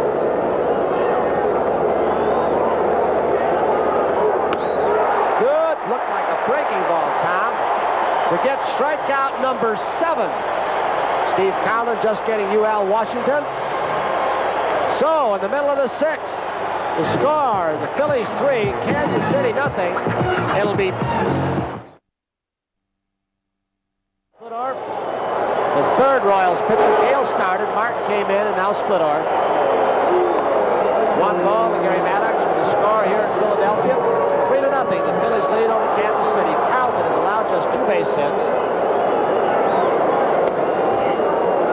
2-0. Dallas Green, the man who took over this ball club at the end of last season. And on the last day of the season, he told this Phillies ball club that you go home and look yourselves in the mirror, because you're a much better ball club than you showed this year. And he has been on some of these players all year long. There is Jimmy Fry. Saw his club get off to a big lead early in the Western Division American League. Count goes 3-1 now to Gary Maddox.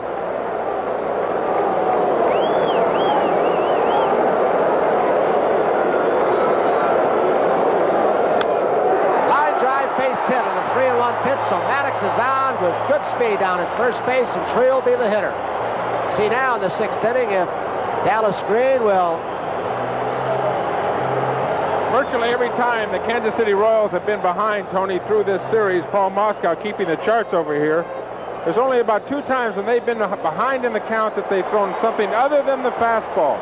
There you see Brett trying to get the line drive by Maddox, but Maddox ahead in the count 3-1. He simply got a fastball and ripped it to left field.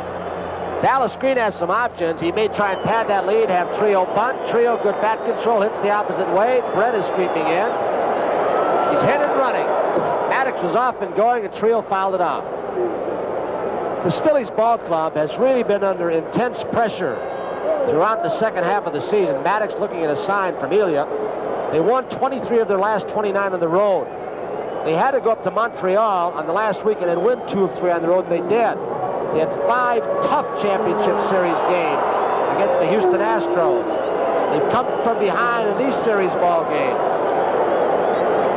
1 strike. Split arm throws over. Maddox back easily. Trio the hitter. Phil's lead 3-0. Bottom of the 6th. Ground ball should be 2. Split arm. UL Washington. Over to Akins, and UL that time really made sure he stepped on the bag. They complete the double play, so there are 2 outs, and Bo will be the hitter. A good example of the experienced pitcher and the rookie. Rich Gale the other day got the ball back to the mound, didn't know where he was going. There's Paul Splittorff, a 34-year-old veteran.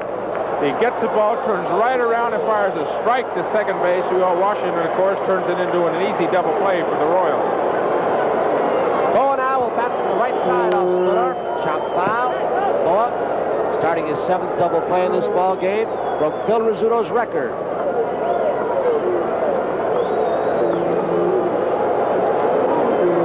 One strike with 2 outs. Way up on the bat, about 6-8 inches. 1-1.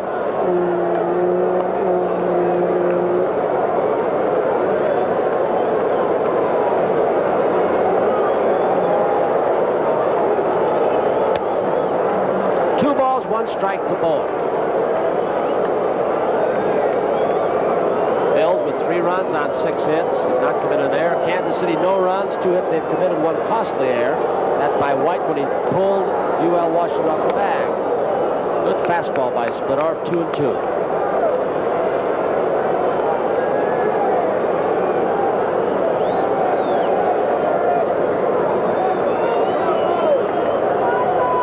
That sign in the back of Splittorff, 1950.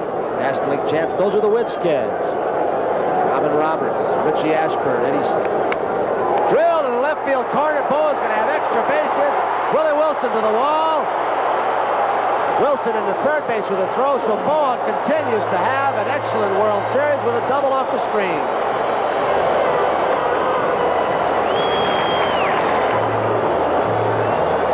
Larry Bowes had an outstanding World Series so far. Coming into today, he was 8 for 20 on a 2-2 count. He got a high breaking ball, and that's a pitch that a good professional hitter won't miss. If you throw it up there in his eyes, he's going to hit it hard somewhere. Willie Wilson did a good job of getting back there, getting that ball back in there because he was playing very shallow. And you could see that Bo had made up his mind. He was at least going for the double and a possible triple. Wilson plays it well and gets it back in. So now it'll be Bob Boone stepping in with 2 outs and Bo at second base. Phillies leading 3-0. Bo looking around, checking the outfield.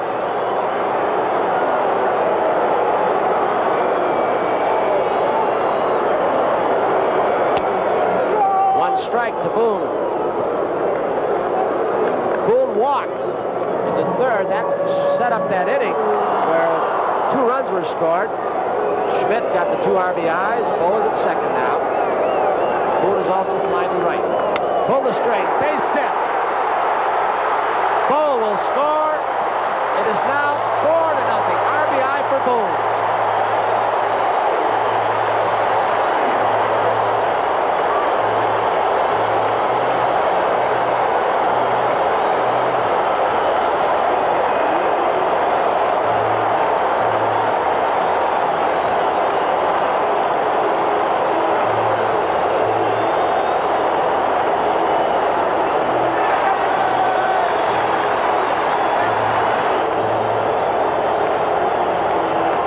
Mistake by Paul Splittorff. Bob Boone kept his hands back. It didn't look like that bad a pitch, though. Tony got the ball down, and Boone was out in front, and of course Larry Boa scored easily. I don't think he snapped it off, Tom. He seemed to roll that curveball. It was a flat curveball, and the only danger here is Boa hurting somebody one of those high fives. Watch him. The reaction. He is just banging on everybody. Jimmy Fry, who is going to have to come from behind with his Royals in this ball game if they are to get their first World Championship, and if they win today, they would still have to win tomorrow. Ruthven is scheduled to pitch if we go to Game 7. The fans in this ballpark, and they've got a little ways to go yet as we're only in the 6th, are beginning to smell their first World Championship. With Carlton on the mound, and that is your score, Carlton has pitched a very strong ball game, has allowed just 2 base hits. Steve Carlton looking for his 2nd World Series win in 1980. He won the 2nd ball game. He has a 4-0 lead. Now it's Boone at first. Smith, he's been on base twice. He's the hitter. 1 ball on Lonnie Smith.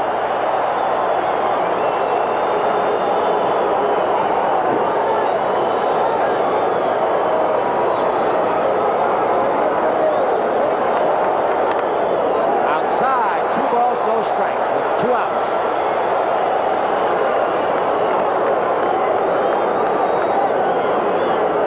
Dallas Green, who came out of the front office, is not certain whether he will come back next year. Fouled out a play by Smith on a 2-0 pitch. 2-1 now. Dallas Green has made the comment. He's had run-ins with a lot of his ball players. He said, I don't care if they don't like me. Some of these guys have got to learn how to play and win. Outside, 3 balls, 1 strike. Green has not yet committed himself as to whether or not he will return next year. He said if a few trades are made, I might come back. I gotta believe that Rudy Carpenter and the bunch will want him back. 3 balls, 2 strikes on Lonnie Smith with 2 outs. Bob Boone's at first. The Phillies lead 4-0. He managed by that old school theory of I don't have to like them, they have to get to know me. Well, he had his leader on the field, and Pete Rose. Seaver talked to him before the ball game. Fly ball, center field. Amos Otis over to right center. He's got it. So the Phillies will strand a base runner, but Boone with a big RBI single pads the Philadelphia lead after 6, 4-0. But the Royals in the 7th will send up George Brett, then Hal McRae, and Amos Otis. We'll be back after these messages from your local station.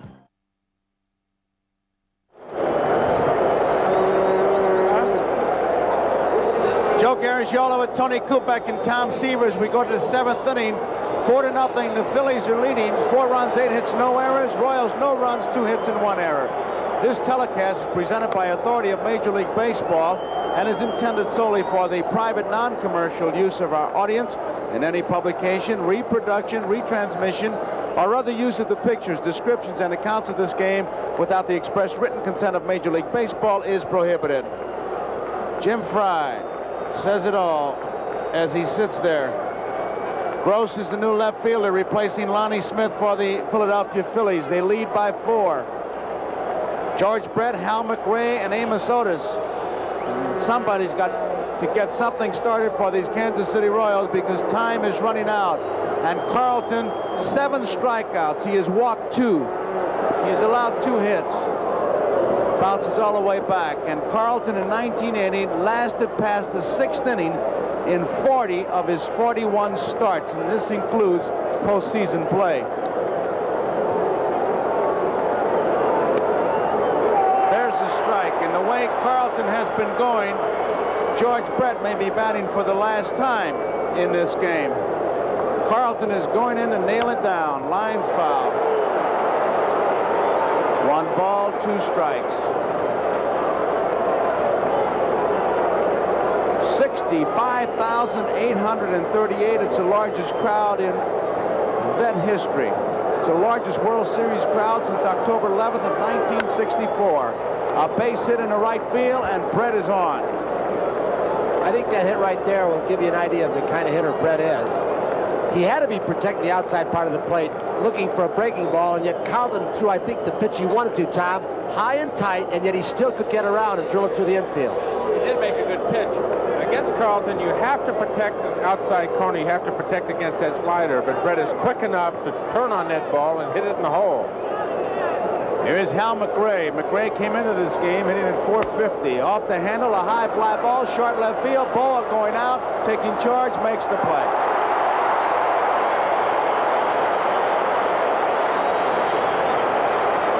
One out. Brett and Wendelstedt visiting as Amos Otis comes to the plate. Otis walked in the 2nd. He struck out in the 5th.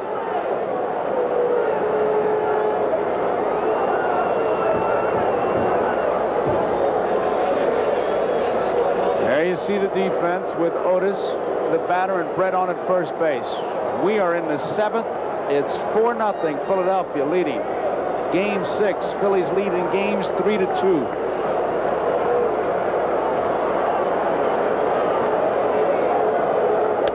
Strike 1. Good fastball. He's just rearing back and firing now.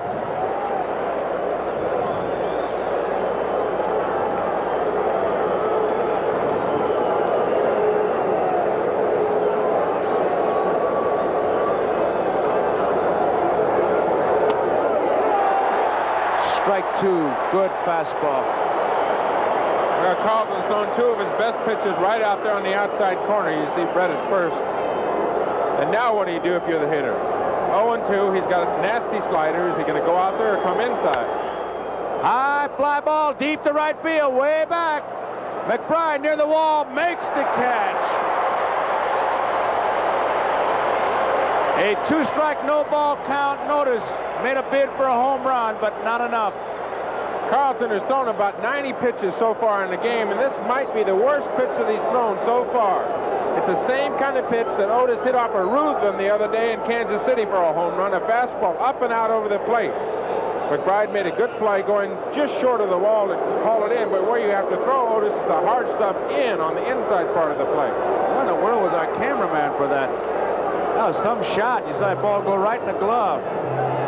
Tom, you think the 4-run lead is what made him throw that ball down the middle? I think it was a mistake, Joe. Made 2 beautiful pitches and tried to go away. I think he probably wanted to go in. Aikens, a curveball is a strike.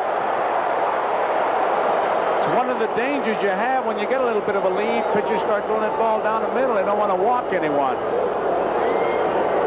Curveball hangs high, and it's 1 ball and 1 strike, 2 outs. Carlton has really got a good pace going now. First time he pitched earlier in this ball game, they were stepping out loud. Now the hitters are jumping in, and he's got what he wants. No pitch. Time. 3 umpires called time. Something happened. The third base foul line umpire out to pick something up that was thrown on the field.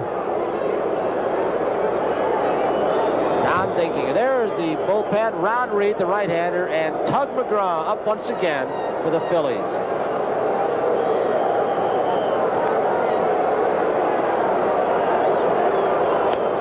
Misses. 2 balls, 1 strike. There are 2 outs. Brett is on at first. Aikens walked and called out on strikes. Misses. 3 balls and 1 strike. Carlton Carlton has walked two. They were back-to-back in the second inning. The first time Akins faced Carlton, game number 3, faced him 4 times, went 1 for 4. Walked him 1 for 3, walked him 1 time. In those 4 trips to the plate, Akins saw only 4 fastballs, a full ration of curveballs and sliders. Strike. 3-2, a full count. This crowd is starting to rev it up. Al, over the last 2 years, Willie Mays Akins has hit about 155 total off left-handed pitching. Time is called again.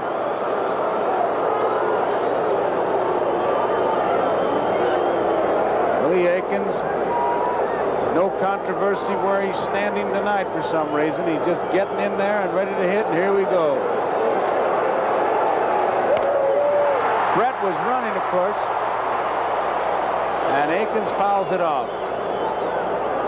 4-0. We're in the 7th inning.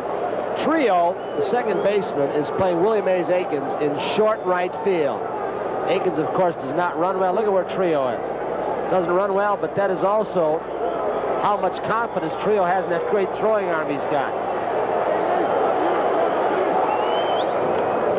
Carlton had to throw to first base. Rose playing behind Brett. Had to avoid the balk. Tapped. Carlton will have to make the play. He does. So the Royals go down in the 7th inning. We go to the bottom half of the 7th inning, and the crowd is starting to work themselves up. Bottom of the 7th, it is Philadelphia 4, Kansas City nothing. And due up for the Phillies, it'll be Pete Rose, Mike Schmidt, and Big McBride. This could be a World Series record. Most horses before a game ends. That's the mounted police who are here for the after the game should the Phillies wrap it up. We had the privilege of having lunch with the mayor of Philadelphia today in a great little Italian restaurant in South Philadelphia, and he said that they're just going to have all kinds of precautions in hopes that if they do clinch it, it'll be a show of happiness and exuberance rather than violence and vandalism. It's been a long time. The Philadelphia Phillies have never won a World Series. Pretty apparent the Philadelphia Athletics won many with the great players they had, but these Phillies fans are ready, and the mayor and the people, the disc jockeys, the television people have really done a great job today telling the fans, hey, have fun, but let's not have any vandalism. Let's enjoy this. It's a great moment, but they still have to clinch it. We're in the bottom of the 7th. They're leading by 4. And it's ball 1.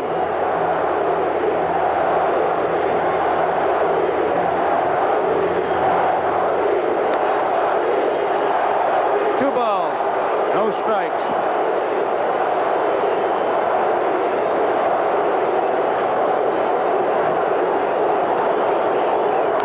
Foul back. Mike Schmidt is the on-deck batter, and I'll tell you, the most valuable player is going to be tough to choose. Boone is 7 for 17, a .412 average. Schmidt, who you see there, 8 for 20, a .400 average, 7 RBI, 6 runs, 2 home runs. Boa, 391. He set a double play record. I tell you, it's going to be tough. Foul back. 2 balls, 2 strikes. You better start thinking about it, guys. We got to vote. Well, I haven't quite counted Kansas City out yet. I haven't either. I know you hadn't either. So I'm not even thinking voting for him. We just got one up here, but not yet. George Brett knocks it down. Can't make the play. Base hit.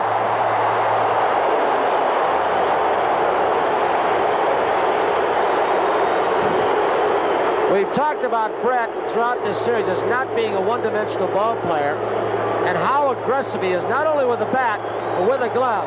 He almost robs Pete Rose of a base hit to left field. He is very quick. Brett weighs about 200 pounds, but you can see his agility right there. That ball was hit really hard, and yet he still got a glove on it after 2 quick steps in the dive. Splittarf is going to leave, Joe. There you see George Brett with Frank White. 4 runs, 9 hits, no errors for Philadelphia. No runs, 3 hits and 1 error for the Kansas City Royals as Fry makes a pitching change. So we've got a break in the action, and there is Kenny Brett, George's brother. Marty Patton is coming in the ball game. We'll be right back after these messages. Marty Patton continues to loosen up. While I got a chance here, we wished well to Horace Ruiz, who his last World Series is going to be retiring. I think he exemplifies our entire technical crew, have done such a tremendous job working the wee hours of the morning, getting those cables set, getting us great pictures. And I saw a line, it belongs to Ernest Hemingway. It was applied to Tug McGraw. I think it belongs also, as far as Horace Ruiz and our technical crew, grace under pressure. Great job, guys, all of you. And here we go, Mike Schmidt. He had a tough playoff series. He said, but you'll hear from me. He started off slowly here, but they've heard from him. It's a strike. Donna Schmidt looking on. Patton's first appearance in this series. He was 4-0 during the regular season with 4 saves.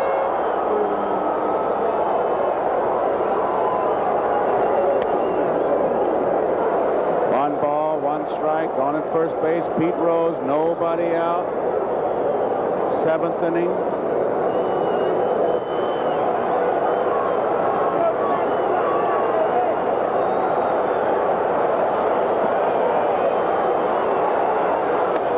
Fastball is inside. 2 balls and 1 strike. Patton's nickname is Bulldog. One of the nicknames, of course, that you can acquire around a clubhouse, as you well know, Tony. Bulldog, he's a real battler. The senior member of the Kansas City staff, 37 years old, 5'10", 180. And he is a real competitor. He's got a pretty good slider at times. There goes Rose.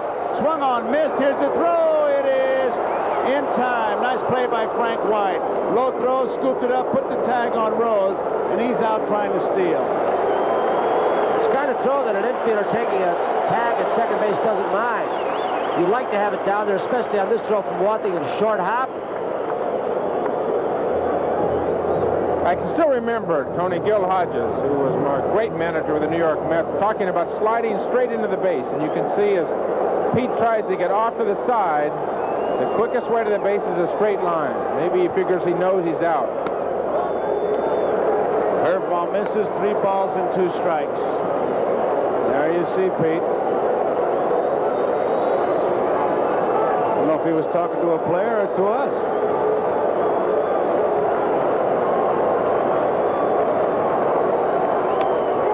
Struck him out. Mike Schmidt caught looking. Strikeout. So there are 2 away. Brings up Big McBride. Patton's got a pretty good breaking ball, a slider, and Mike evidently looked like he was fooled on the pitch because it's right there. A fine pitch by Marty Patton. 2 men out. Nobody on. 4-0. Philadelphia leading, bottom of the 7th.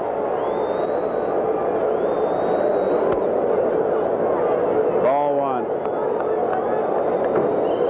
McBride lined out, fouled at the first baseman, bounced out, drove in a run in the 5th.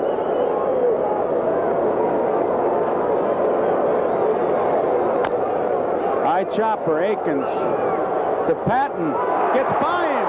Big McBride trying to avoid the collision, falls down. Big McBride. Patton almost didn't get over in time, and then he tried to cut across the bag. Akins let him a little bit too much time, made him extend himself, but this will give you an idea of Big McBride's speed. Akins a little bit too far out in front to Patton. Good shot of Wathan backing up the play. It'll be an error on Akins. Patton did get over there in good time, Tony. He made a good run to the line and goes up the line. It's the bad throw from Akins that pulls him into McBride's path. If he'd had a good throw, it had made him able to touch the bag and come right back into fair territory. But the bad throw pulled him in front of McBride. So McBride is on. Batter is Luzinski. It's low, ball 1. 2 men out.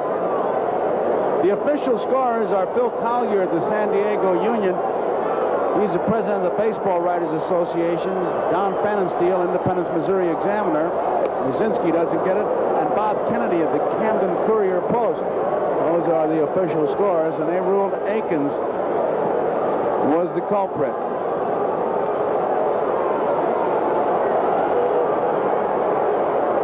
One ball, one strike. Did he go around? Yes, he did. And it's strike two. Some of the errors in this series by Kansas City and mental mistakes as we look at this breaking pitch from Patton. They stopped by Wathan. But I think some of the mental mistakes and errors have really put this Kansas City Royals pitching staff in trouble throughout this series, Tom. They've made them make those extra pitches, giving the extra out to the Phillies.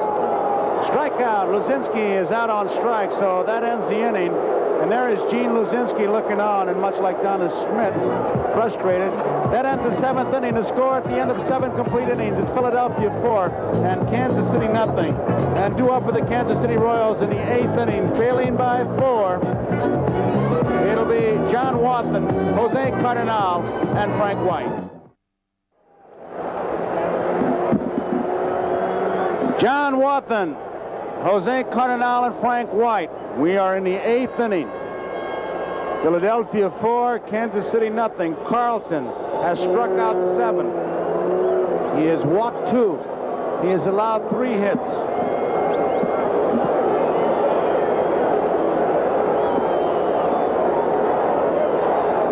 A single by Washington in the 4th. Double play and rubbed that out. After 2 strikeouts, he gave up a hit to Wathan. It's ball 1. That was in the 5th inning. And then Brett led off the 7th with a single. Carlton retired 3 men in a row. It's a strike. Carlton, to me now, is using the Sal Ruggivan theory, throwing strikes where the high ball hitters hit over it and the low ball hitters hit under it. He's throwing it right down the middle with something on it. He's got It's outside. Ruggivan was the pitcher with Detroit and the White Sox, and I love this theory. Throw it down the middle, low ball hitters hit under it, and high ball hitters hit over it. That's a bad theory in the 6th game of the World Series. You get in the pattern. That would start just throwing the ball down the middle, and all of a sudden you get in the groove, and you get tattooed, and then can't get back in your rhythm. And you start getting cute out there, nipping corners and walk somebody, and you're going to get nailed right to the outfield fence. 2 balls and 1 strike. The one thing he wants to stay away from are bases on balls. 3-1 to count. That's Carlton's 100th pitch, Joe.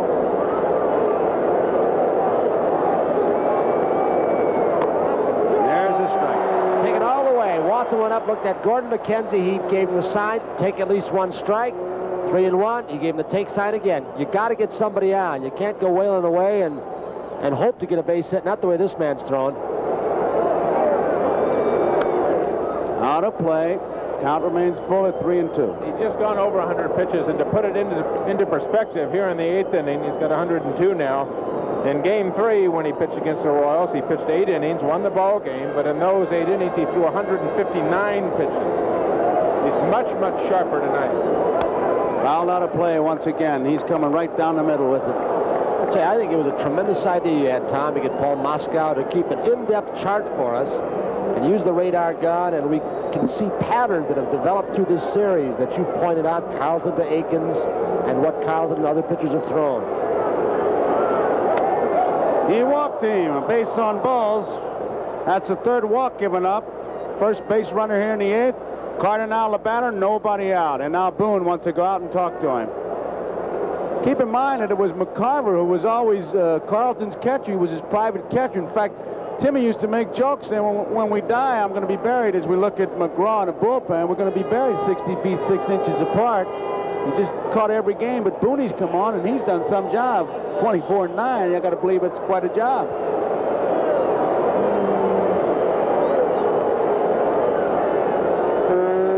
Cardinal, he is looking for his first base hit. Taking all the way, it's a strike.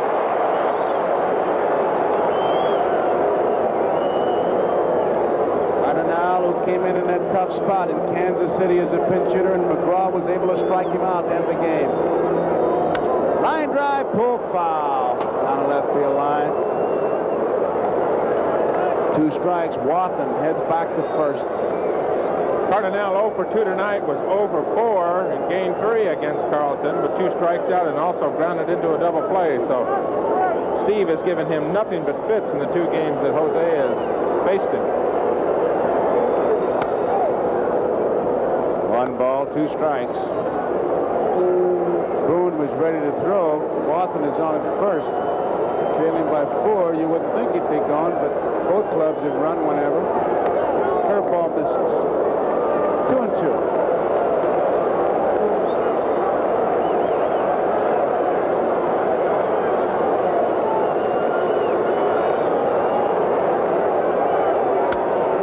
Line drive, base hit. Cardinal has his first base hit. Wathan stops at second.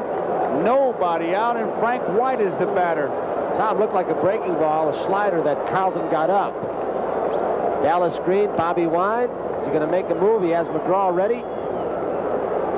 I would believe that that was kind of a sign he had with the bullpen when he went to his left arm as he came up to the top step of the dugout. McGraw is ready, and his crowd will really react when he comes on, because he has really been something. He is going to make a move, and Carlton should get a nice hand as he walks off. The crowd's starting to react already. McGraw's had quite a day.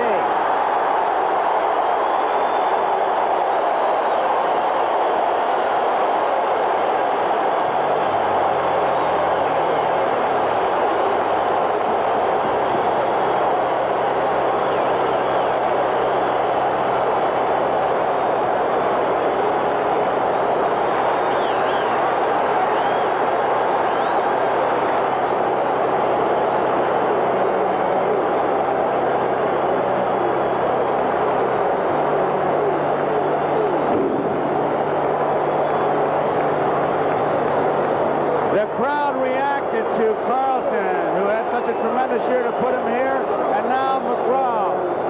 Well, McGraw this afternoon started off by having a tugboat renamed after him. He christened it. There's your score, but McGraw, his 4th ball game, 1 win, 1 loss. Outstanding ERA this World Series, 1.59. I think amazingly, in 5 2/3 innings pitched, Tom, he's done what he did the last part of the season. Did it up in Montreal when he struck out 5 of 6 in a weekend game. He struck out 8, 5 2/3 innings. You go across and look at his numbers, Tony, you say, well, 5 2/3, he's got 6 walks, his control has been bad. Well, Tug is a guy that'll look at an inning and find his out men. He has outstanding control of all the pitches that he can throw. A tremendous competitor, and I firmly believe in my mind in Game 5 back in Kansas City, there was no way that he was going to let Amos Otis beat him in that ball game. He wanted to pitch to Jose Cardinal for the 3rd out of the inning.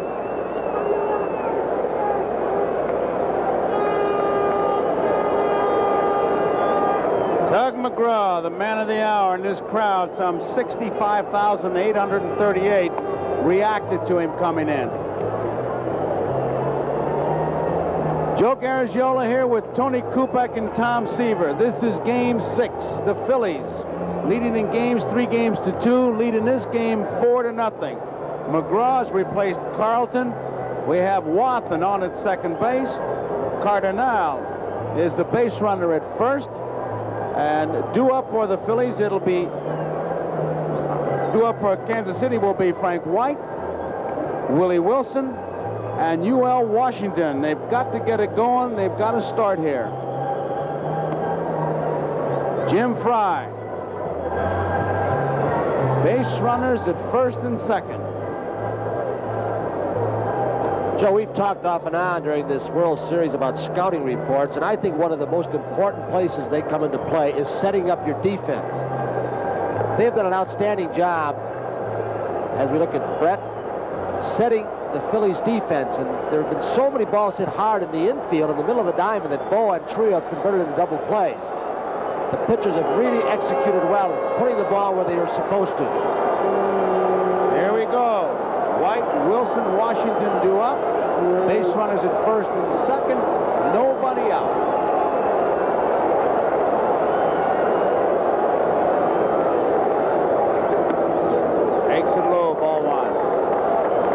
continue to take a strike. The first two hitters did off Carlton. There's your defensive alignment for White, Boa, and Trio playing up the middle of the diamond. Looking for the double play. Maddox shade toward right field.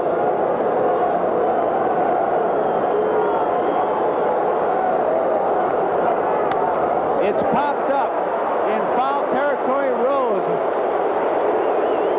One out.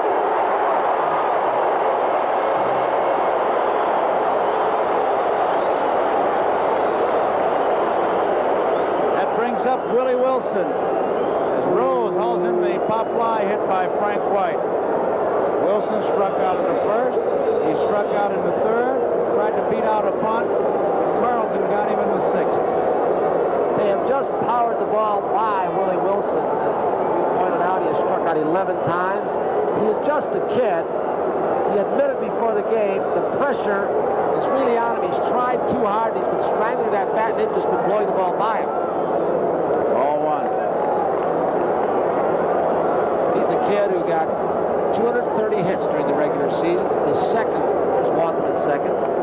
Cardinal for the second man in baseball history to get 100 hits from each side.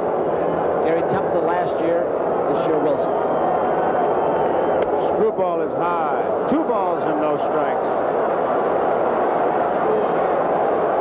The on-deck man is U.L. Washington, followed by George Brett.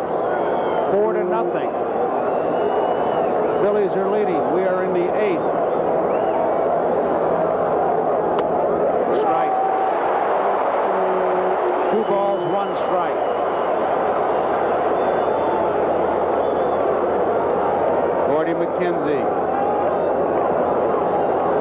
Coaching at third. Not much going on here. 2-1 count.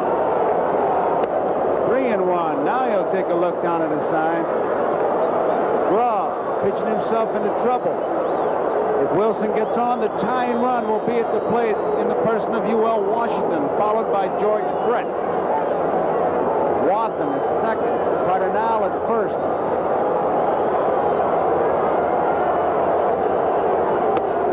Walked him, bases loaded, tying runs at the plate.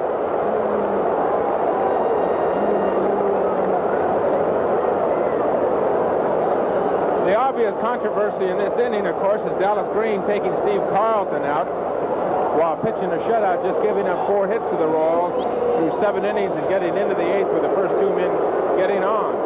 But a well-rested Tug McGraw in the bullpen and the job that he's done so far and the job that he's done down the last half of the season for the Phillies, plus the fact that Steve Carlton had pitched 350 innings, counting everything from the start of spring training.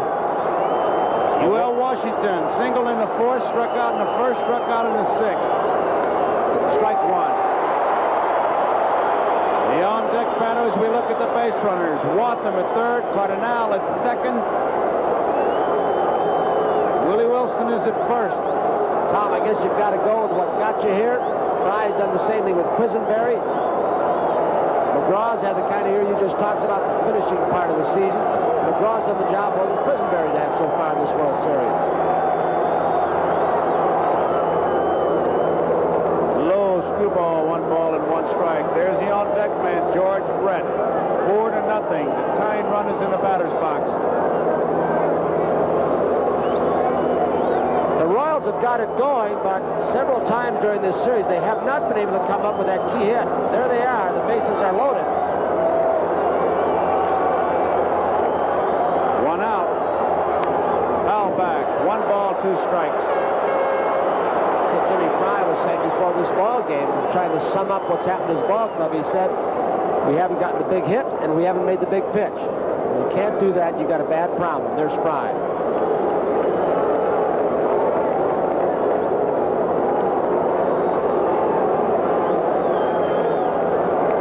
Philly bullpen continues to throw.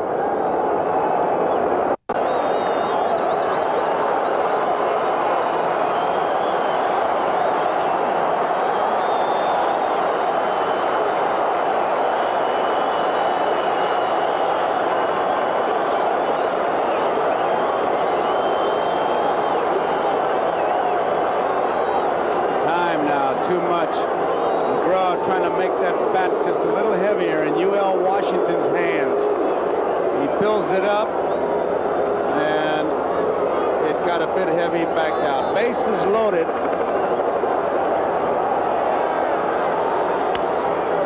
Left center field, Maddox taking charge, tagging up Watson. He's going to try to score. He will. It's 4-1 as the throw goes into third. Sacrifice fly.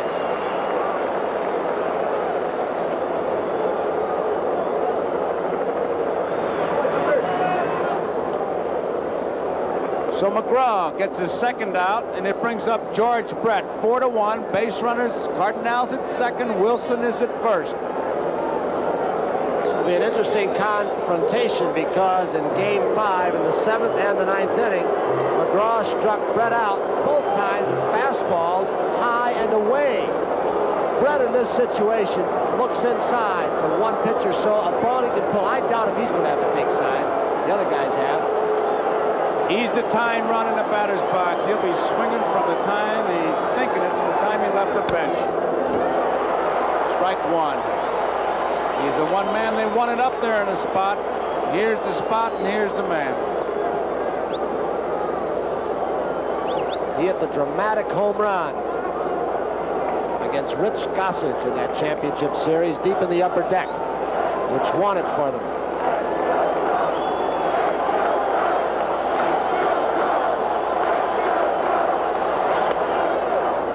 One ball, one strike. Cardinal at second base, Wilson at first.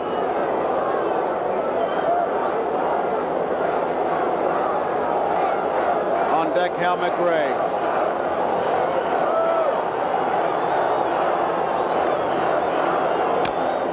Foul ball. 1 ball, 2 strikes, 2 outs. Well, let's see if McGraw now continues the pattern which he struck Brett out in game number 5 twice and go to the fastball. You got to believe that Brett's going to be looking that way.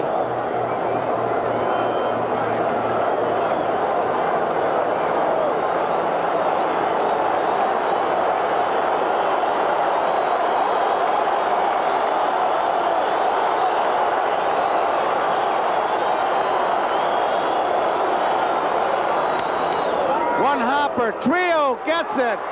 Rose covering. Safe. Safe. He was off the bag. Bases are loaded.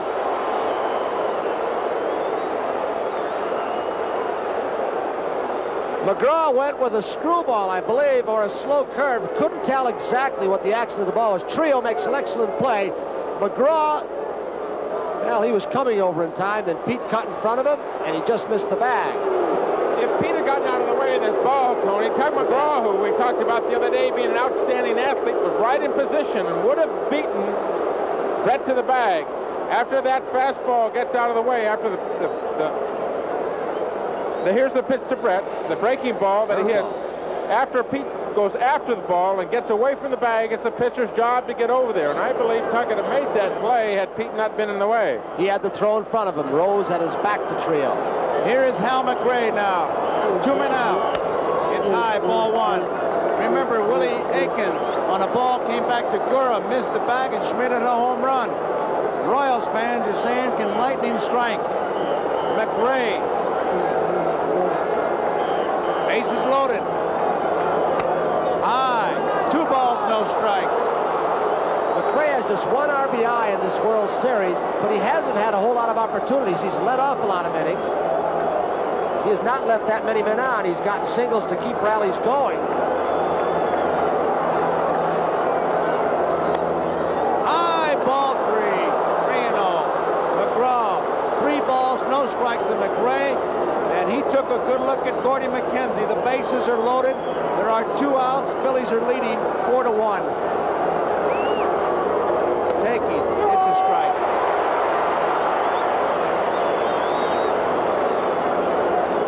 Now he's thinking what he can look for as we see the defense and the base runners.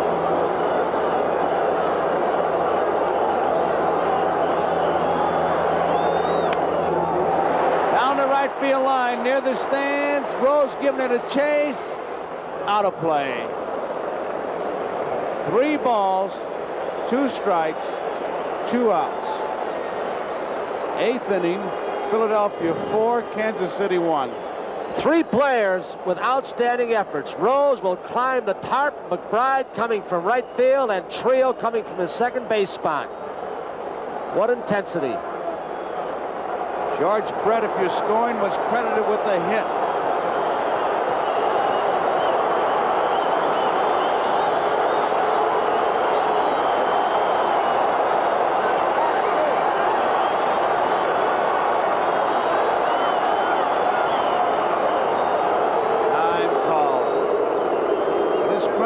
Tell you what happens.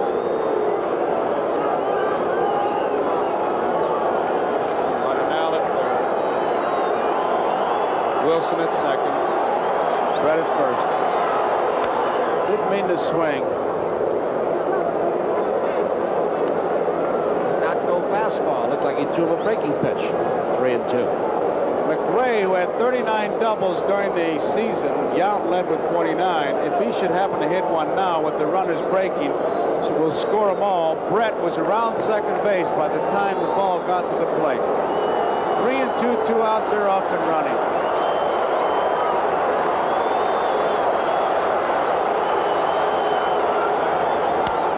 Out of play. I think if you talk to the Royals players who they'd like to have up in this situation, they name 1 or 2 men. Brett might be one, but that guy right there would rank very close to George Brett. He's been a tremendous clutch hitter for that ball club.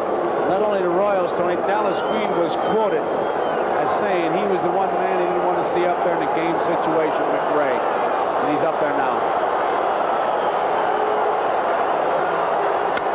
Bouncing ball, Trio, big hop, has it. Innings over.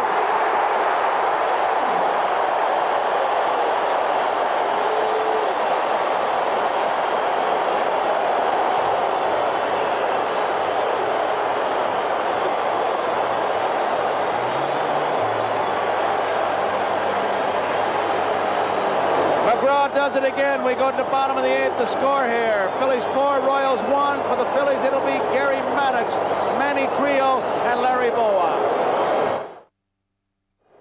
On a 3-2 count, Tug McGraw with Hal McRae at the plate. This may well be the biggest pitch of the series. Bases loaded and the runners are going. A fastball, it looks like on the outside part of the plate. Hal McRae looked like he was looking for something inside. A ground ball at Manny Trio and over to first, and the Phillies get out of the inning with just giving up 1 run. The Phillies lead 4-1 with 3 outs to go to be world champions. And there he goes again. McGraw, very emotional, hyper, pounding his heart. Here is Gary Maddox, and he's in the race for the most valuable player as we look at Quisenberry, who's come on for the Kansas City Royals. It's ball 1, pitching off the stretch as he has throughout most of this series, even with nobody on. Time is called. A firecracker just went off in center field. And the crowd really reacting the way they should. You can see the stats of Dan Quisenberry. 1 win, 2 losses, high ERA. And he has struggled. He has been the salvation of this Royals ball club throughout most of the season. He has done his job every time. 2 balls, no strikes. He has gotten ground balls in this series. Some have bounced over, some through. They've hit him kind of hard. Schmidt has hit him hard several times. McGraw's done the job, and Quisenberry hasn't often enough for Kansas City. Down on left field line, Willie Wilson near the stands may have a play. He does. Willie Wilson makes the catch. So Maddox is out. There is 1 out. Quisenberry has appeared in all 6 games as we look at Wilson. It's a new World Series record for 6 games. Wilson finds the fence, as you see. Moves up, makes the catch. The old record in 6 games was 4 appearances by Larry Sherry in 1959 and Jerry Staley for the White Sox in 59. But Quisenberry sets a new record should the series end in 6. Trio, who got the big base hit in Kansas City off Quisenberry. Line went right back at him to drive in Del Unser, who had driven in Schmidt to tie the game with a pinch hit double. Bouncing ball, UL Washington, big hop. 2 outs. Looking ahead to the ninth, Amos Otis, Willie Aikens, and John Wathan as we look at the Kansas City bench.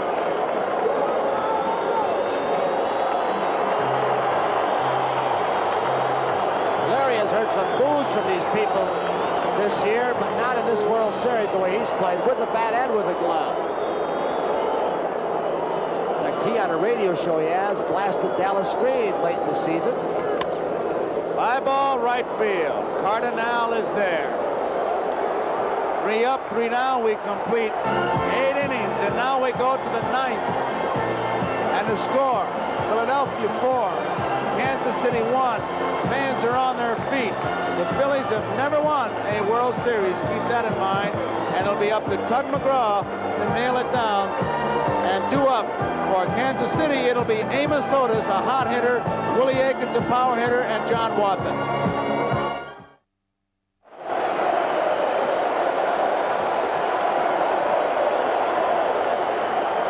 Tomorrow night, NBC Nightly News examines the blue-collar vote. And Friday on NBC Magazine with David Brinkley, Betsy Aaron looks at kids' sports. Are they too strenuous for 6, 7, 8-year-olds? And then next month, Roger Mudd joins NBC News. This is the ninth. The crowd's on its feet. And Amos Otis is checking his vision. The crowd will pretty much tell you what's happening in this ninth inning.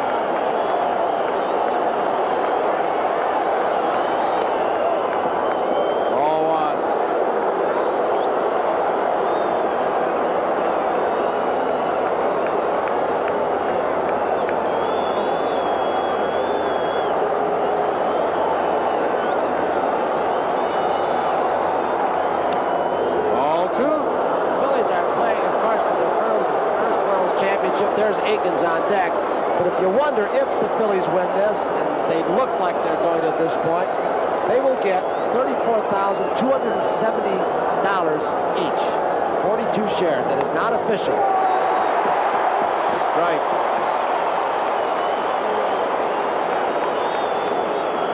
Two balls, one strike.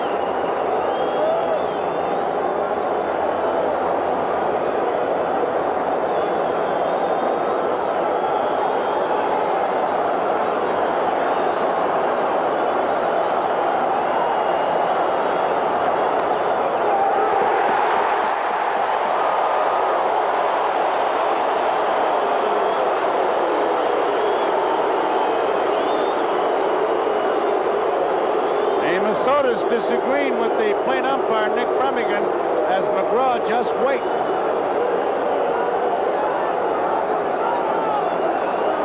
Two balls, two strikes.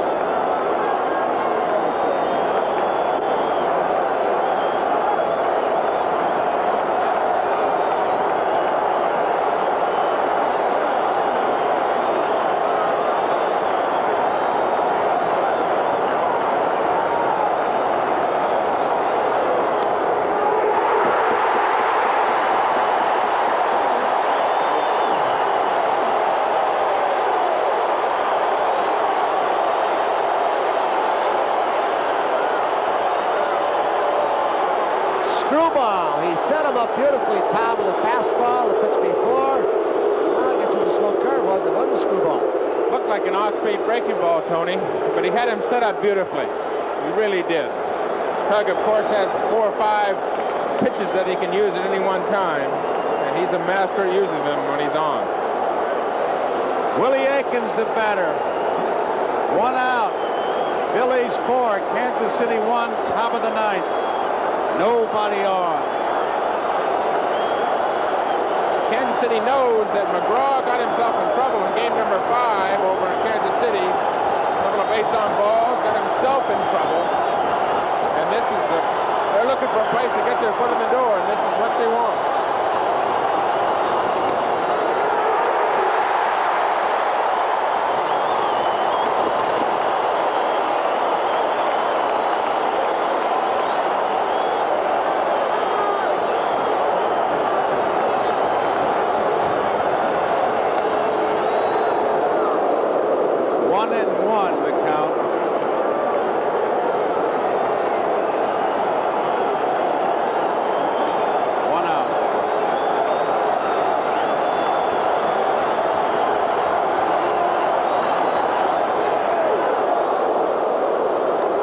2 balls and a strike. Philadelphia 4, Kansas City 1, top of the 9th.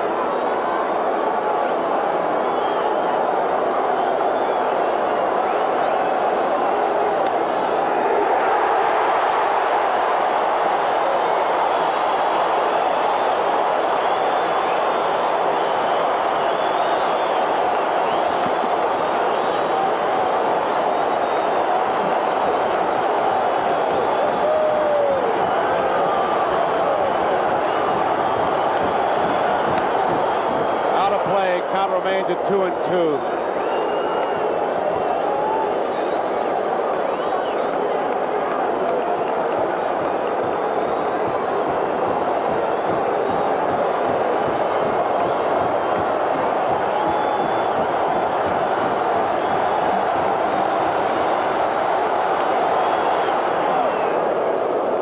Three and two.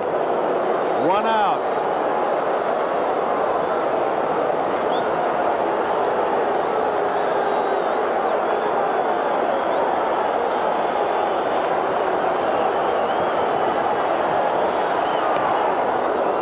Willie Aikens draws the base on balls, and the crowd goes down, up with the strikes. They have never won a World Series, the Philadelphia Phillies. We're going to have a pinch runner here. As you see Concepcion come out of the dugout.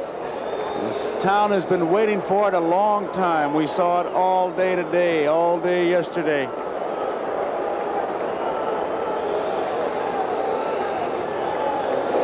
McGraw, as he did in inning number 8, might be back in a little bit of trouble. He walked 2 in the 8th. Now he walks Aikens. Time is called down the right field line as we look at Aikens. It's been a tremendous championship series, a tremendous series, and should this end tonight, there really are no winners and no losers. They both are winners and losers. Both teams played well. A tremendous series.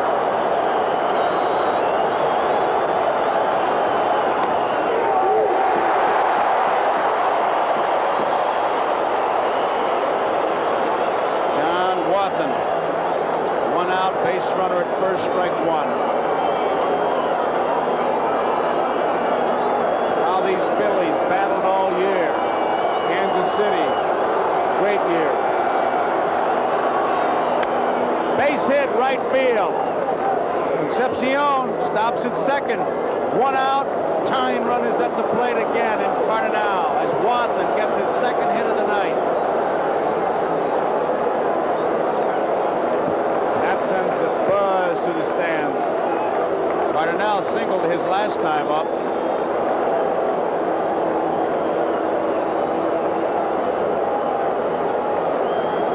Phillies bullpen starts going once again as we look at the Royals bench.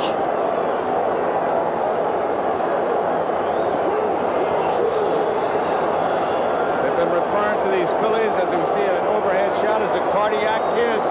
And once again, the tying run is at the plate, which has been typical of this whole series. They have gone, both clubs, to the 27th out.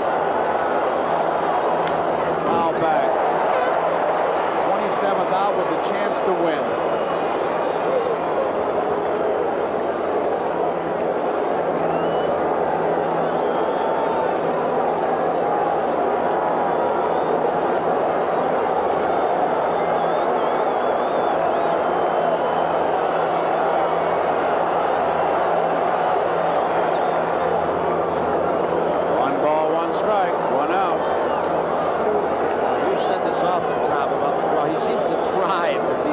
Circumstances. He creates his problem, somehow wiggles out. That was Green. So the on-deck batter, Frank White.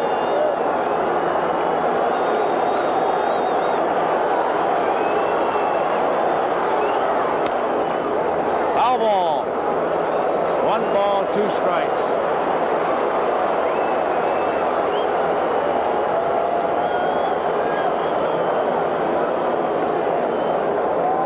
Now, 1 ball, 2 strikes, 1 out. Frank White on deck. Tying run right there. We have base runners. Concepcion at second, Wathan at first.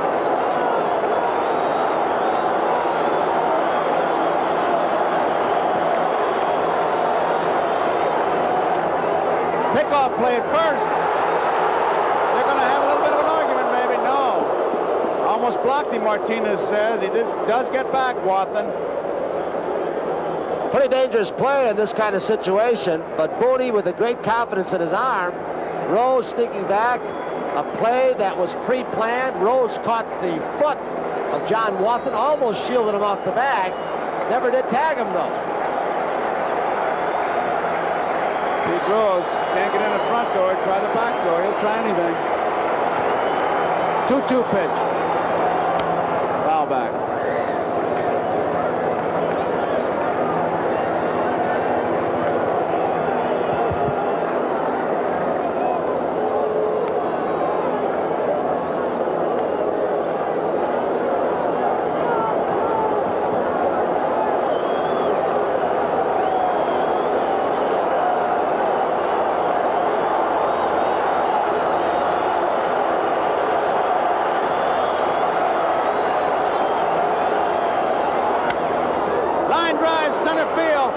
Base hit.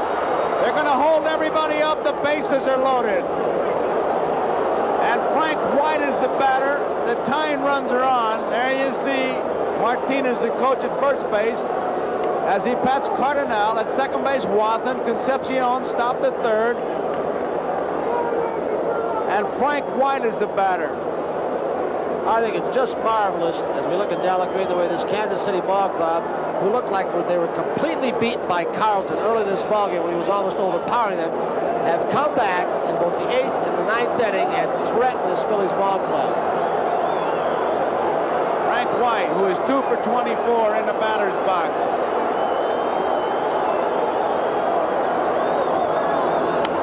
It's popped up. Boone, Rose, they'll have a play. Boone dropped it and Rose caught it. Rose was right there. It popped out of his glove and Rose made the play.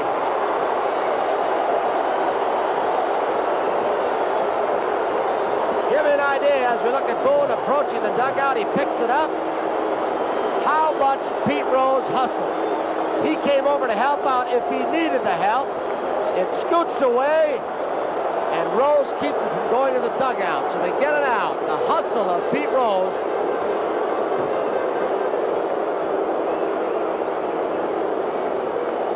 Pete Rose, a tremendous play. He's like the garbage collector that they refer to in the hockey games. He's always around the puck. He was around the ball. It popped out of Boone's glove. What a play he made.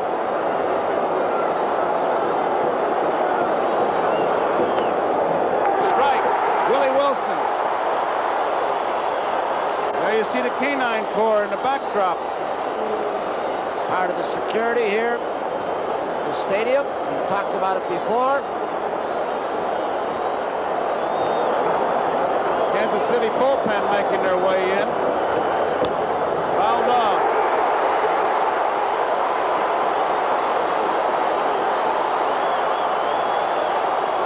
UL Washington, the on-deck hitter. It is 2 strikes on Willie Wilson. Bases loaded. 2 outs. What pressure on McGraw, what pressure on Wilson.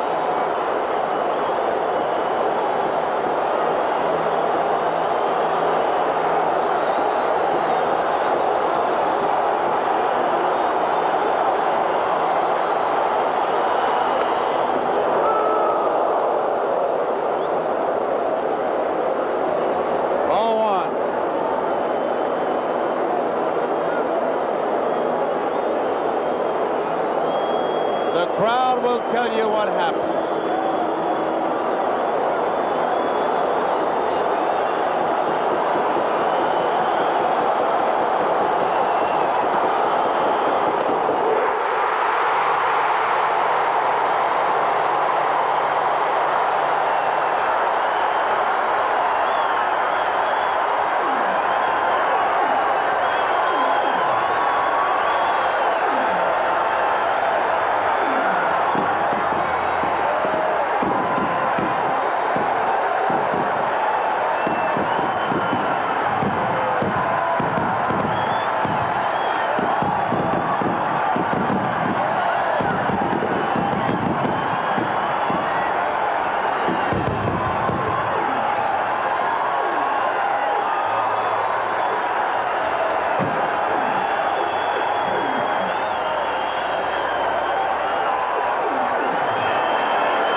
Philadelphia Phillies are the world champions. It's happening here in the stands. Mike Schmidt is the most valuable player, and now in the clubhouse of the world champion Philadelphia Phillies, we have Bryant Gumbel. Bryant? Okay, Joe, I don't know what it's like outside, but it's bedlam inside. Larry Bowa, 9 hits in the series, a hit in at least every game, record-setting number of double plays. This has got to feel wonderful. Oh, man, I can't tell you how good I feel right now, Brian.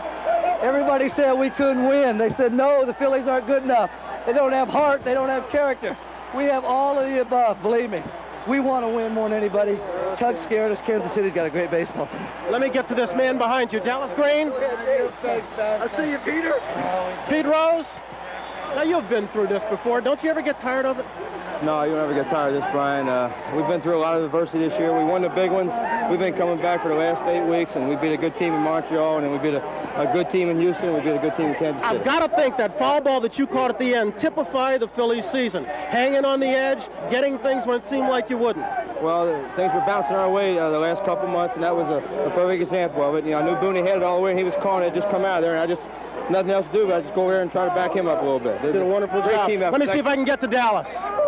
Dallas, it has been a season of confrontation, a season of some displays that you would sooner forget, I'm sure, a season of tension for you. The moment is worth it. Yeah, it is, Bryant. We're world champions. There's a lot of people in baseball didn't think we could be. I knew in my heart we could be. I think in September, from then on, our ball players knew we could be. Paul Owens knew we could be, and he's the guy that directed this thing all the way. I'm proud of everybody on our baseball team. Why did this Philly team win it when others did not? Why this one? They had heart, and I use the term character. Character is a hard thing to explain unless you've been through what we've been through in September in the playoffs and in the World Series, Brian. This team is just an unbelievable baseball team right now. We could beat anybody in the world. Paul Owens, you have been through the bad times with this team. You have been here when people called it a country club atmosphere that could not win. The man on your right, how much of the credit does he take? I know he wants to give it to his players. How much do you want to give to him? I want to give a lot of to him because the man went down and did the job that he knew that he and I knew that we had to do, and the players responded. And it may took 4 or 5 months to get it across, but he did it, and I'm so damn proud because it probably was the best move I ever made in my whole baseball career. This may seem like an inappropriate time to ask it. Is he your manager next year? You're damn right. If he wants it. If he wants it, he's got it. Dallas, you said the way to get rid of you was to win it all. Do you want to be back here? I do what Pope tells me to do. We'll see. It's too early to tell. And that's with love and respect. That isn't without it, because he's got his own mind, and that's why he's down here. And that's why a guy like... Let me get to 45 for a minute. Tugger, come here for a minute. Did you milk the moment for us? Was that just for our benefit? I was running out of gas, Brian. When the playoffs ended, it was said, hey, you pitched in every game, that if somebody touched your left arm, it would fall off. But instead, you pitched in the series. You won 1 game. You saved 2. A lot of time to rest now. Well, Brian, I just ran out of gas today. I kept getting in trouble. I was missing with pitches, but I just heard everybody yelling and hollering. And all the guys were out there screaming and hollering. I saw them police dogs running on the field. I said, reach back and find some extra. That's what this whole team's been reaching back and finding some extra, it seems like, since Moby Dick was a guppy. But, Brian, it just was there when we needed it. I'd like to say hello to my mom and my little brother out in California, my Uncle Henry out there, too, and Aunt Edith. Tugger, thank you. Let me grab Bob Boone in here. Booney, you came into the game hitting 400. You picked up another hit in this one. You caught solid baseball throughout, despite some nagging pains. Steve had a lot of stuff early on, didn't he? Steve threw very well, Brian. I thought he got a little tired there at the end, and I had alerted the bench to it. Earlier, and when he struggled at all, Tug's been doing such a great job. I went to Tug right away, and the Royals being very selective naturally in that situation, he was just a little fine and just missing. But once again, he came through, and this club has just done it all year. It's fantastic. Booney, congratulations. Thank you much. Let me bring Gary Maddox in here. Gary, you are one of the people. Congratulations. Thanks, you Brian. were one of those who had your problems with Dallas Green as this year went along. Willing to forgive and forget? All the way. It's world championship time now, so we're happy about that. Are you willing to admit now that what he did, he had to do? Well, in his mind, I'm sure he felt he did what he had to do. You know, sometimes it just you got to make an adjustment. You got to go along with what the manager feels is right, whether you like it or not.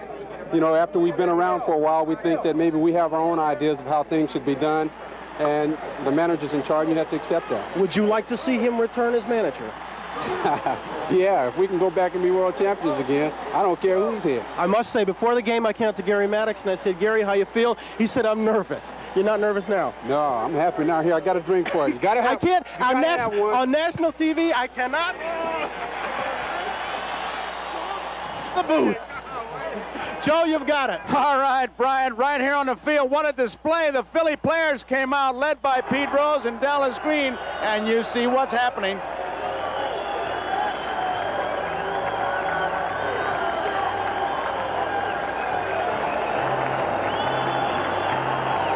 A very emotional scene here. You saw it in the clubhouse, now you see it out here, but on the other side, the Kansas City Royals, really not losers. Let's go to Merle Harmon in the Kansas City clubhouse.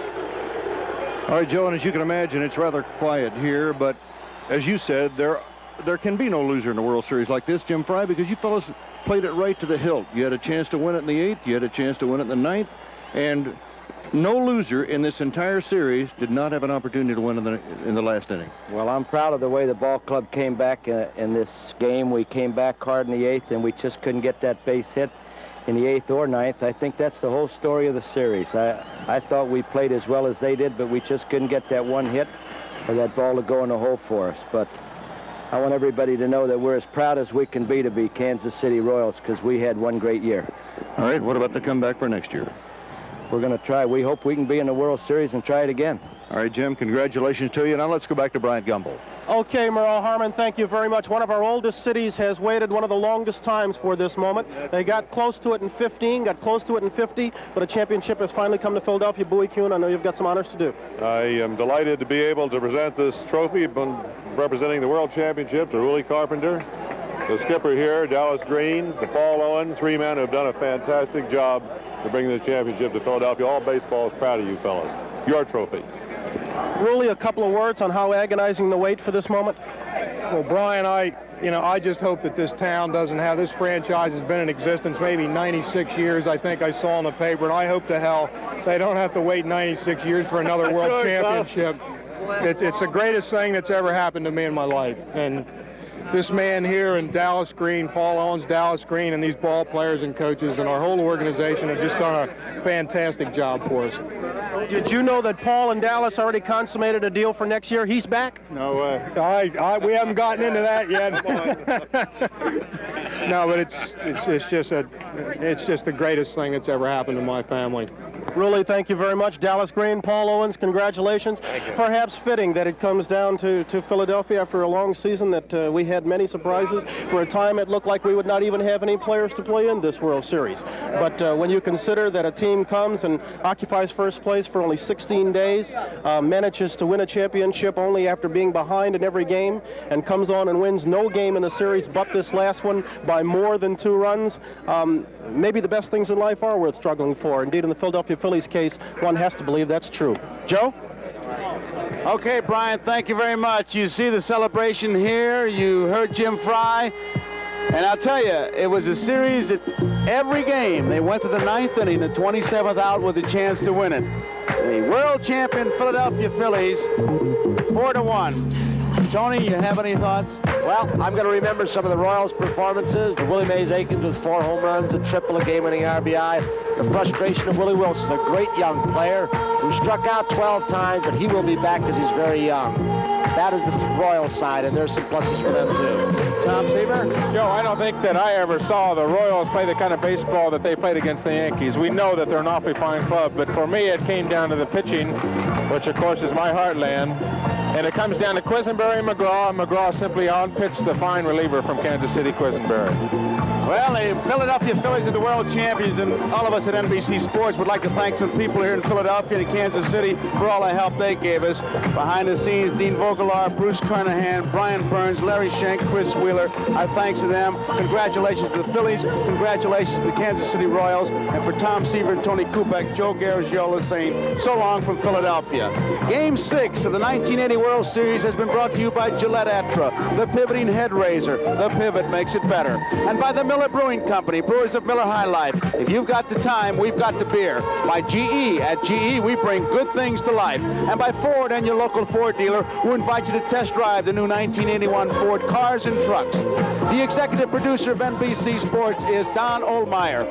The coordinating producer of baseball is Michael Weissman. Produced by George Finkel. Directed by Harry Coyle. Pre-game produced by David Stern. Pre-game and replays directed by Ken Fouts. Technical director Horace Ruiz. Associate producers Michael Hadley, Peter M. Rolfe, Glenn Adamo, and Bill Peters. Associate directors Richard Klein, John Filippelli. Production manager Steve Foreman. The Phillies, the world's champions, as they beat Kansas City tonight by the score of 4-1. They end the World Series in 6 games. Heroes on all sides, and Mike Schmidt was voted the most valuable player in this World Series. Steve Carlton came on, pitched strong for the Philadelphia Phillies tonight, but the Royals, as both ball clubs did during this entire World Series, came to that 9th inning, and Tug McGraw, who I guess set it for this World Series when he kept pounding his heart after he'd get that 3rd out in a crucial spot. These Philadelphia Philly fans have been waiting a long time to celebrate, and they will be celebrating tonight because the scoreboard here in Veterans Stadium says it all. World champions. And what an emotional scene it was for Paul Owens, a baseball man all his life. Made a deal, made a move that really had to be a tough one. Took Dallas Green from the front office, put him on the field, and Dallas Green took some raps, but he did it his way. And it was the right way because they are the world champions. What a battle it was for them against Montreal. What a battle against the Kansas City Royals. You must say the Kansas City Royals had quite a year. They built up a big lead, 3 straight from the Yankees. They sat back and watched the Phillies play Houston, came here ready, but not ready enough. World champions, the Philadelphia Phillies, first time ever. Now remember, on Thursday, it's Games People Play, featuring the World Series wives in a tug-of-war. You'll enjoy that. We saw them tape it. We enjoyed it. Saturday at Sports World, and Sunday NFL regional football, highlighted by the Pittsburgh-Cleveland game. Now stay tuned for late news, followed by The Tonight Show starring Johnny Carson. On the West Coast and most Mountain Time Zone stations, these programs will be seen at their regular time. Phillies are the world champions. Promotional fee has been paid to NBC by United Airlines.